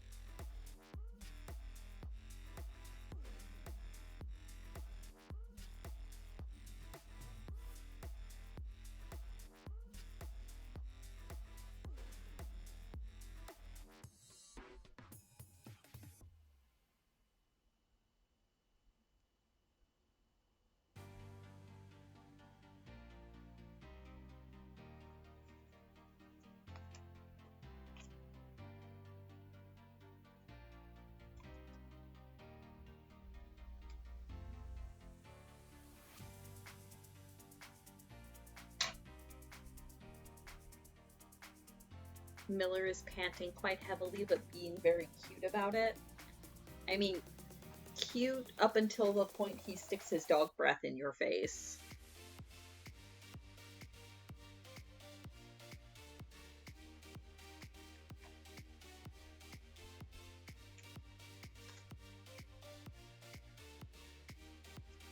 Okay, I need more white pieces. I'm out of them.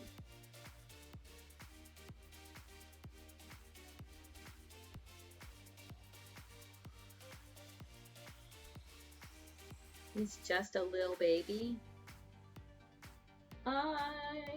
You know, all the context clues always told me he's not that lil. But then again, you're a giant, so maybe in comparison to you, he's lil? I can't wait to see you and Kara standing side by side, to be honest.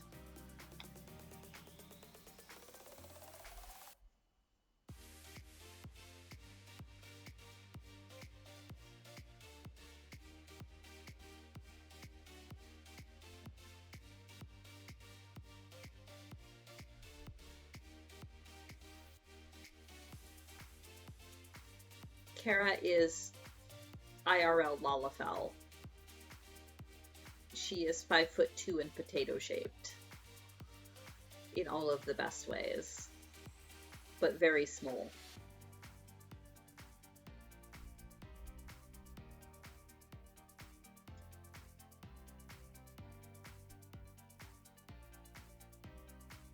Miller is 80 pounds and you often have to deadlift him into the bathtub? Oh no. Miller. Miller, hun. The water is not gonna hurt you.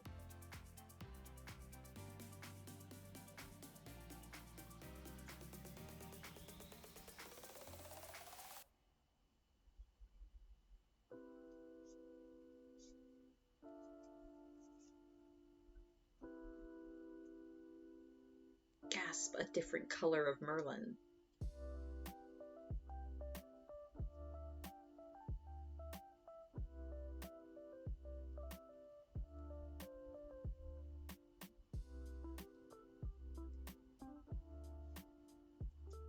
Oh, Kitty, I meant to ask earlier. I don't know if you're still about. But I hope your leg is doing better. Yeah, I hope your leg is doing better. Ah.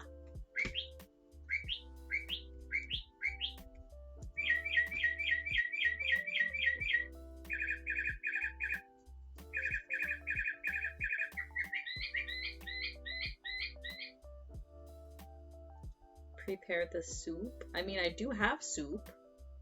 It's what I'm going to have for lunch.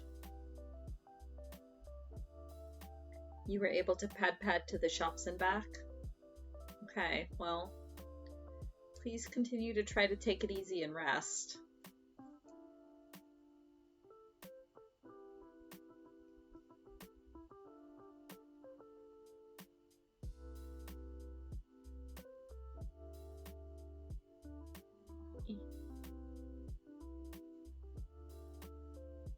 You've got less than an hour before the shops close. Do we need to encourage you to go to the shops, Dobby?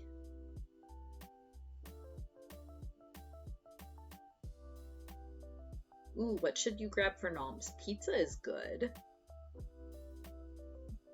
Soup, perhaps? I have some really nice local split pea and ham soup that I'm looking forward to for lunch.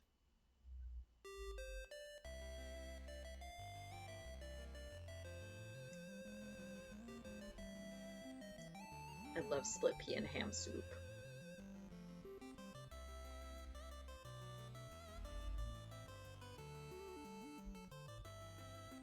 This place makes it fresh local. I had some yesterday, and it's the kind of split pea soup where you pull the top off the container, and there's a little bit of liquid like running around on the top, but then the rest of it is just the glob, and you have to you can't pour it, you have to scoop it. That is the best kind of split pea soup, where it's so thick the spoon will stand straight up in it. You could use it as a chip dip if the flavor profile was right. Oh, it's so good.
Let's see. I need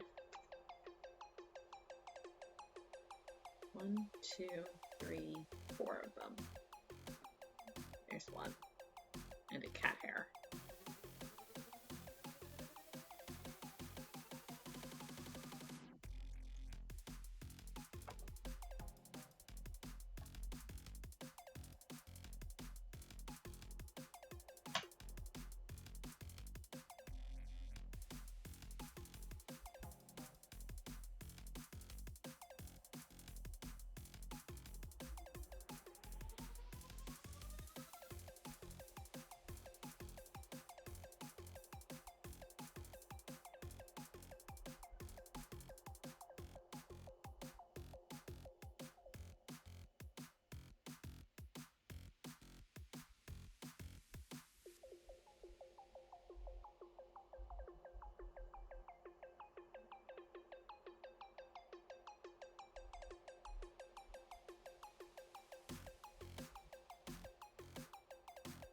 And conveniently, I have exactly 4 papers left. Nifty.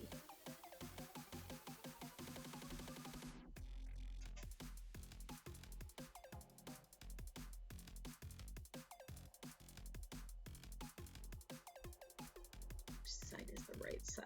There we go.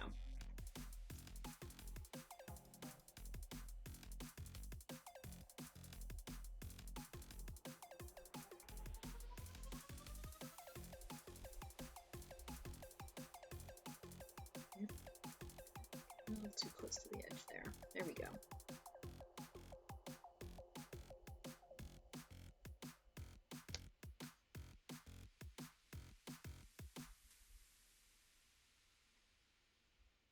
Ooh, Southwest chicken soup with tortilla chips.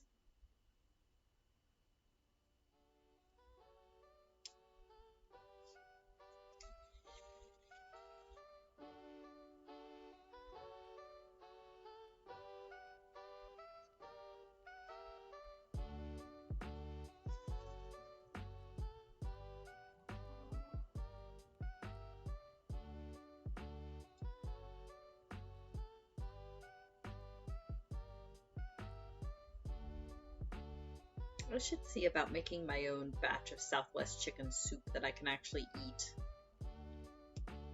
But the problem is so many of those flavors are derived from peppers that if I remove the peppers, is it even Southwest anymore? Sad face.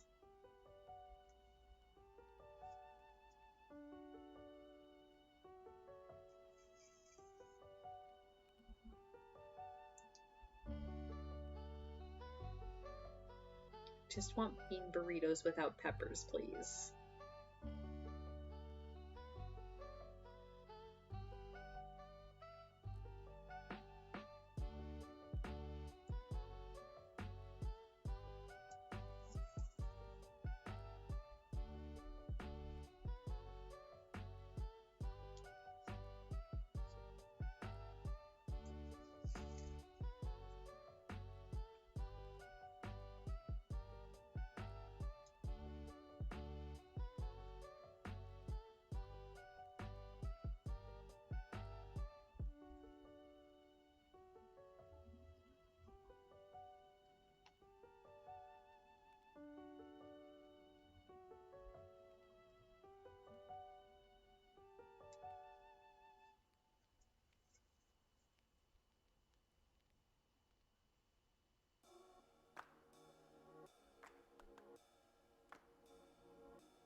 I should really see about sharpening this needle. It is getting increasingly dull. Ooh, purple hair. Excellent. Are we talking like a dark purple, like the color of your Twitch name, or is it like a lighter purple? Either would be excellent.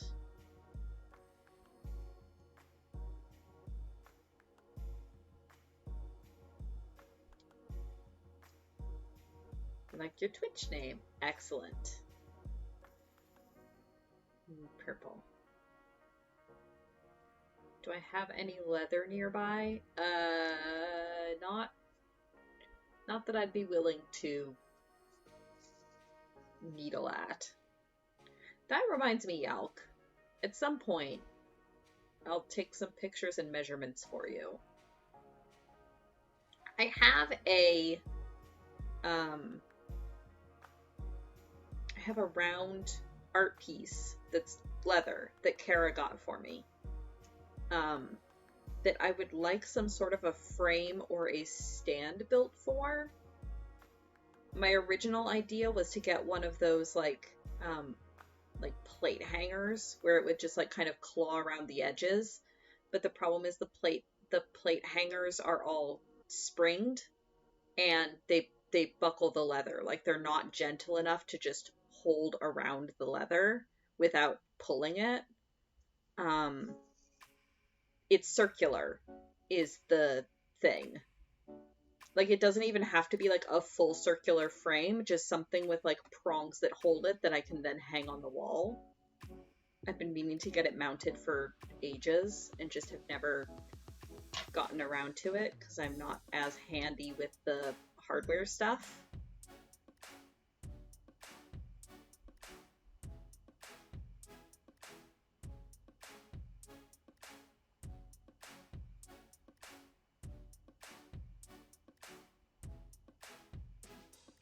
Frames easy. Yelk has router, jigs, and lathe. Ooh, nifty. Cool. I will take some measurements on that thing then. Bless you. Ooh, yeah. Hot pink highlights on purple hair would be awesome. I want to get my hair restreaked. I had blue streaks in my hair for a while. And then they faded out, and I haven't really had the money to get them put back in. But that would be fun.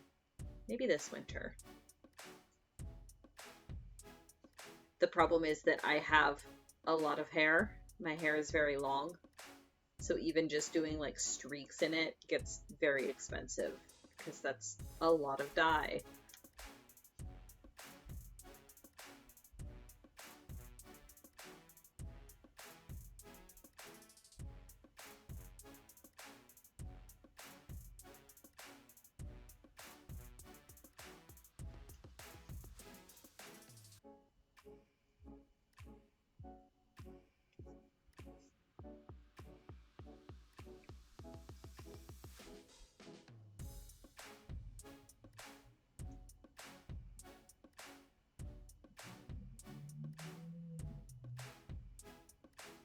Don't poke the leather or denim with the needle. You run it backwards across the leather at an angle to deburr it and clean the point. Well, that's fair. I don't think it's really burred much. It's just dull. Like I should not be able to poke myself that aggressively with it.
Love the idea, just don't trust yourself enough to actually do it on your own hair. That's fair.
Cat hair.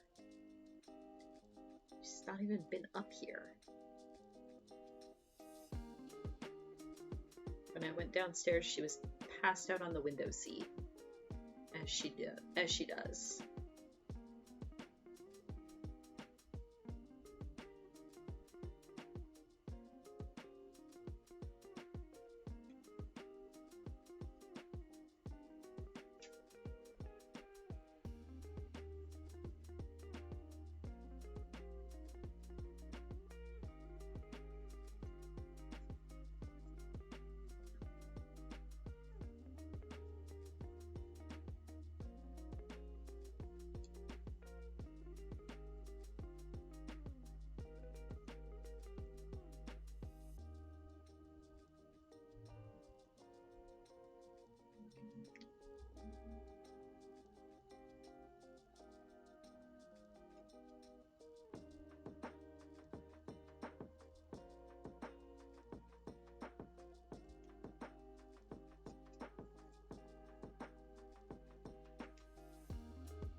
go.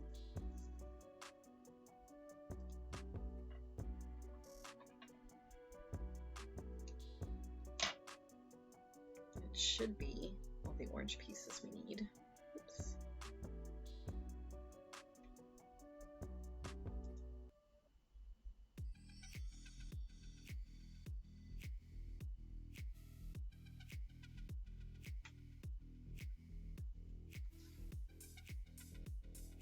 So we have 1,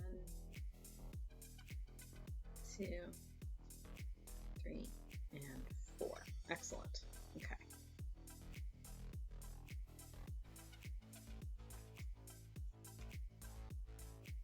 So let's see, I was planning to call it around 1:45 so that I have enough time to eat.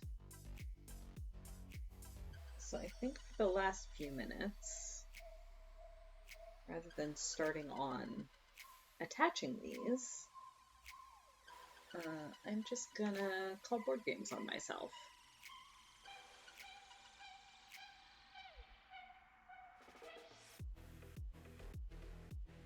Ah, excellent. I was literally about to call it on myself, but that works too. Thank you, Kitsune. Yes, let's do some board games. I need that one. Hey, it actually popped up. Excellent.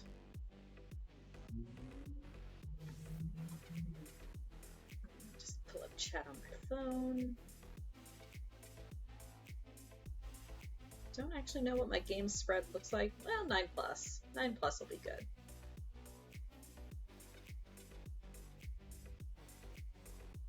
There we go. All right. Let's see what we've got here.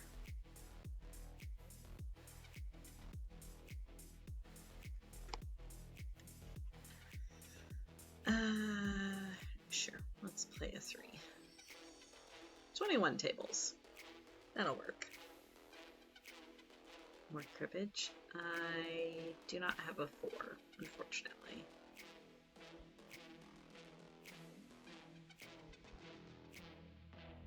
Wizard. Sure.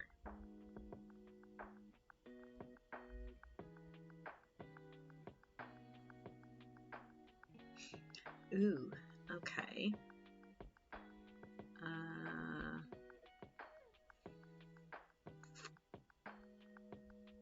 guessing let's do that one.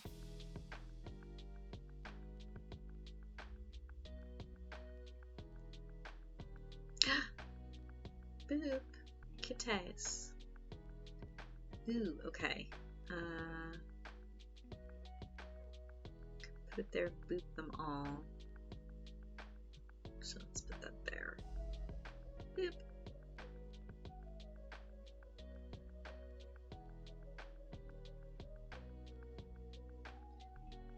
Right, the 2P King Domino that's just started. Let's turn that, put it there. And yeah, let's take this one.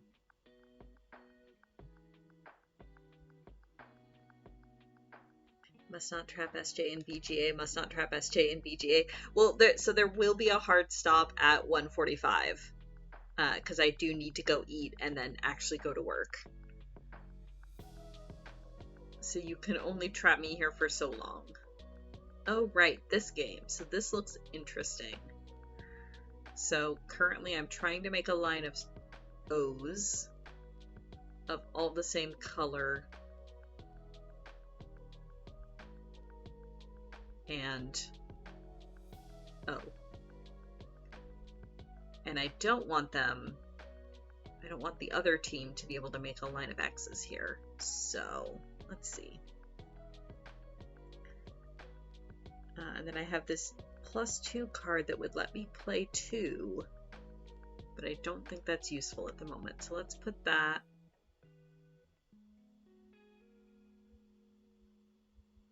Oh, it's not going to let me put them over top there.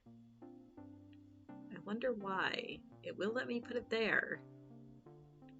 I wonder why it's not letting me replace these. Well, it'll let me put it there. me see if the rules say anything. The rules on this one are somewhat lacking. On any empty space or on cards already in play by matching the symbol or the color. Okay, so because this is a red circle, I can only put it on another red card or on another circle. Okay. Or an empty space. That makes sense. Actually, that is good, because then if I put the red circle here, it's impossible for them to place a yellow X because it doesn't match either the circle or either the symbol or the color. Good. Okay.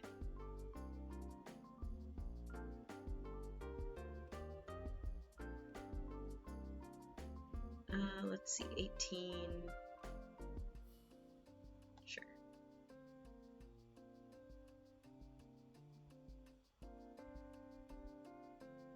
Aha, It's a Wonderful World. I actually like this game quite a lot. And I'm not just saying that because I'm currently winning. Oh yes, I definitely want that one. Gib. It's actually just a really fun engine building game once you figure out what you're doing. This is round 4 of 4. So production may not be terribly helpful.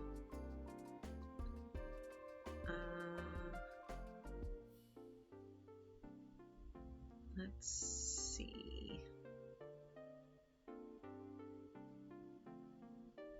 Sure.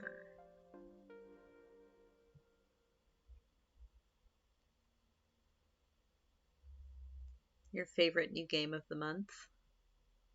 It is, yeah, it's quite good. Yes, I think we will take that Phoenix Dragon Bright thing. There we go. Burbs. Oh gosh, that's so many burbs. I do have an owl. So many burbs.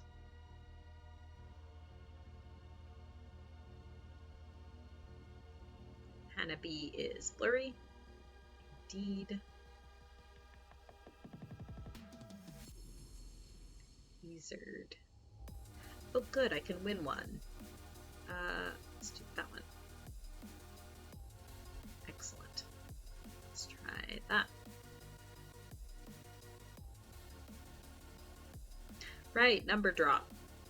The weird manual Tetris game. Ooh, 3325. Okay, I like this. Let's rotate that. Put it there. Make that a 3. Make that a 3. Make that the 2. Make that the 5. Confirm. And then let's score all of these, because I'm not going to be able to put any others next to them. Confirm. Cool. I think that works. Excellent. Ooh, a straight line. 4, 6, 7, 3. Goodness. And none of these are useful numbers.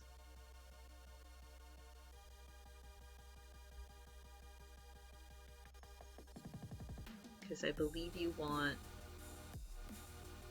numbers that are next to it. Like you want groups of numbers, like with these 3s. But sure, we'll go with that.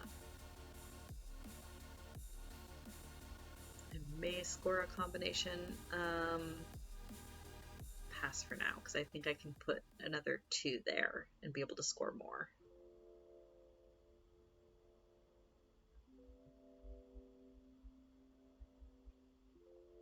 Oh, you can also score a sequence of numbers. 1, 2, 3, 4. Okay, that's good to know. Thank you, Kite. I had missed that. An 8. Yeah, sure. That 8 can go there.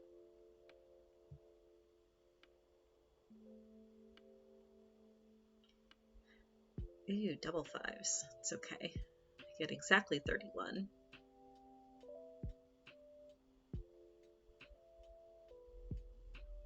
Ooh, yeah, this is another new one. So this one is neat. So we've got my hand down here, which has, I have a blue bird with pink flower. I have a red bird with pink flower. And I have a yellow bird with pink flower. So the way that this works is there's 3 different pagodas here. So there's me and Kuma and Kite. And so like I'm the pink one. So from my perspective, so you want to score groups of, well, the same color bird. So like if I placed a red bird here, I would score 2. If I placed a blue bird here, I would score 2. If I placed a yellow bird here, I would just score the 1. So that's how you score the birds. For the flowers, you want them in a vertical line from your perspective. So right now, from my pink pagoda here, I would only be scoring 1, and you only score the one that has the most. So right now, I only have, it's like I have, so this line here, I would score a 2 because I have 2 yellow flowers. Whereas Kite, who's green, looking at it from their perspective, for this line, they're going to score a 3 at least because they've got 3 pink that are in line for them. But those aren't in line for me. So it's really interesting where you have to kind of balance scoring birds versus scoring flowers versus potentially trying to block what your opponents can do. So what I'm going to do here is I think I'm going to put this yellow bird here because that'll score me for the bird and give me more in line for pink flower. Oh, that's red flower. Interesting. Didn't realize there were 4 colors. Okay, well, that's good to know. On to the next. That's how the lines work? I believe so. I believe it's vertical lines out from your pagoda. Or from the perspective of your pagoda, if I'm reading the directions correctly.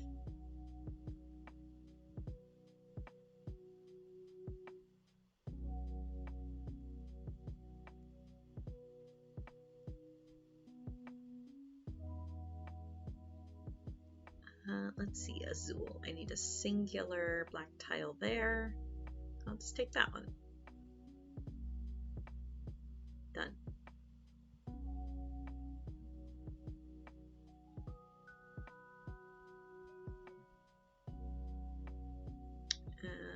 Let's see. Display that.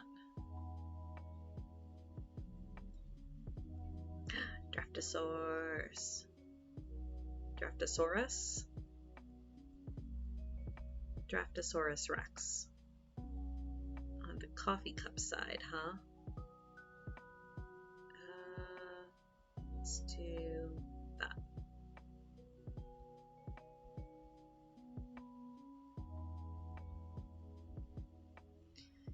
Two cards to my crib. Sure, we'll do the pair of 6s.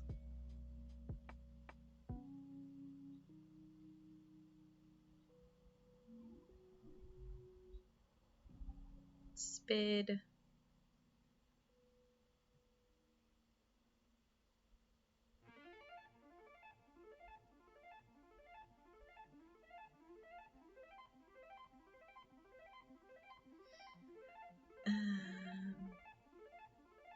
Sure.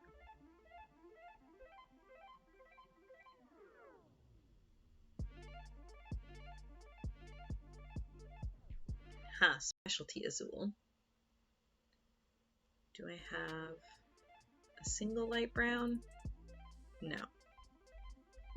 Do I have... Oh, I can do that light blue. Let's take that one. Put that there.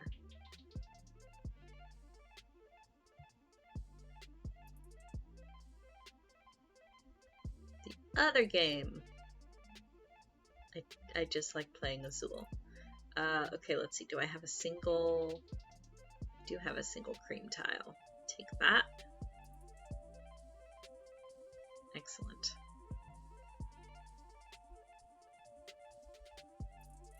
Oh yes, hearts.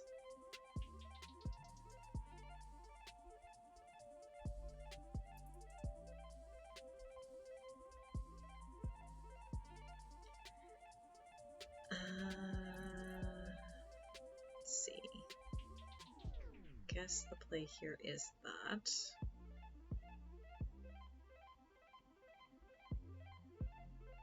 Yes.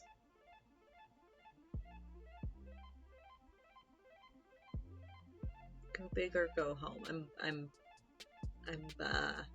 behind on that game anyway. Okay.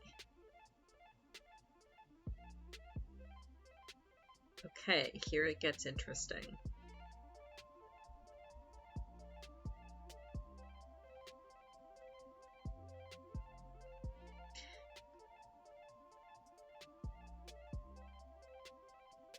I'm trying to remember, Kite, do diagonal lines count for boop? Horizontally, vertically, or diagonally? Excellent. Cool. In that case...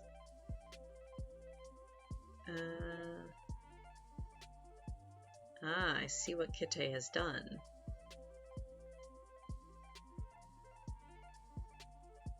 Kite has set themselves up very nicely here. Smart.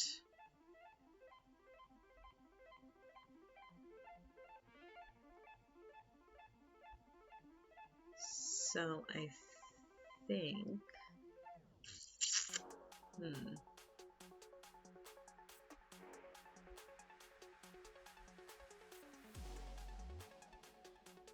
You've been slowly learning from losing a lot in Arena? I mean, that's fair. That's how you learn a game. If I...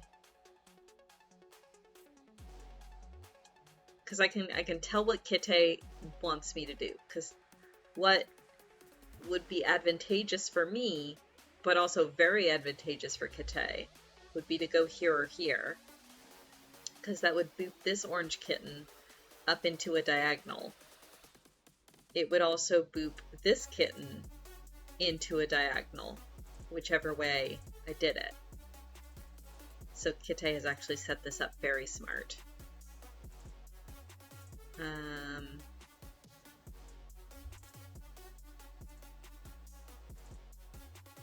think I go here.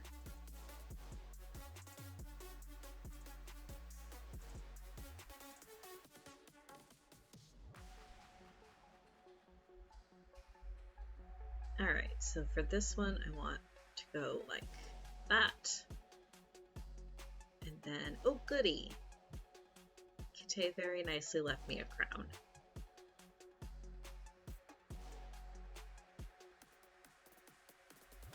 Ooh, goody. Pair of fives. I'll take that.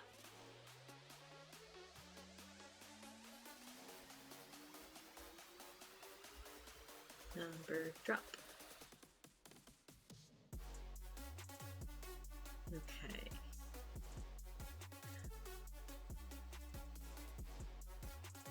There's another 2.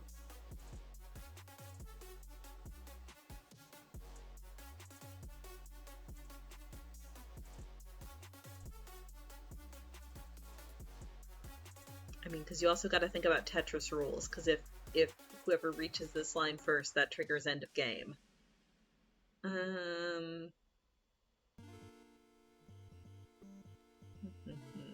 There is a 7 there, so let's put the 7 there, 6 there,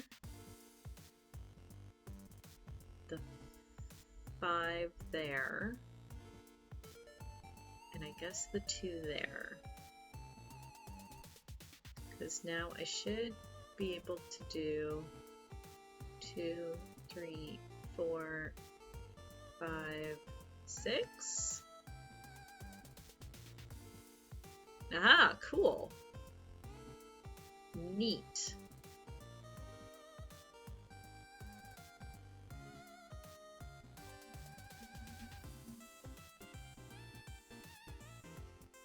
That. And Hanabi is blurry. I'll have to play that on my phone. And that's it. Okay, cool. We caught up and right on time. Yeah, one minute warning. Yeah, so I will leave it there. Go eat my dinner, lunch, food, soup. Yeah, hopefully everybody has a really great weekend. And a good rest of your day, whatever remains of it. Again, I'll be back on Tuesday and Wednesday with Final Fantasy 15, but no streams next week because I will be very out of town. So yeah, everybody take care, and I will see y'all in the future. Let's see who is up to raid. Oh, Surge is playing Terranil again. Excellent. I will send you over Surge Word, because that looks like a really fun game, and I'm probably going to have to pick it up at some point. Alright, talk to everybody later. Bye.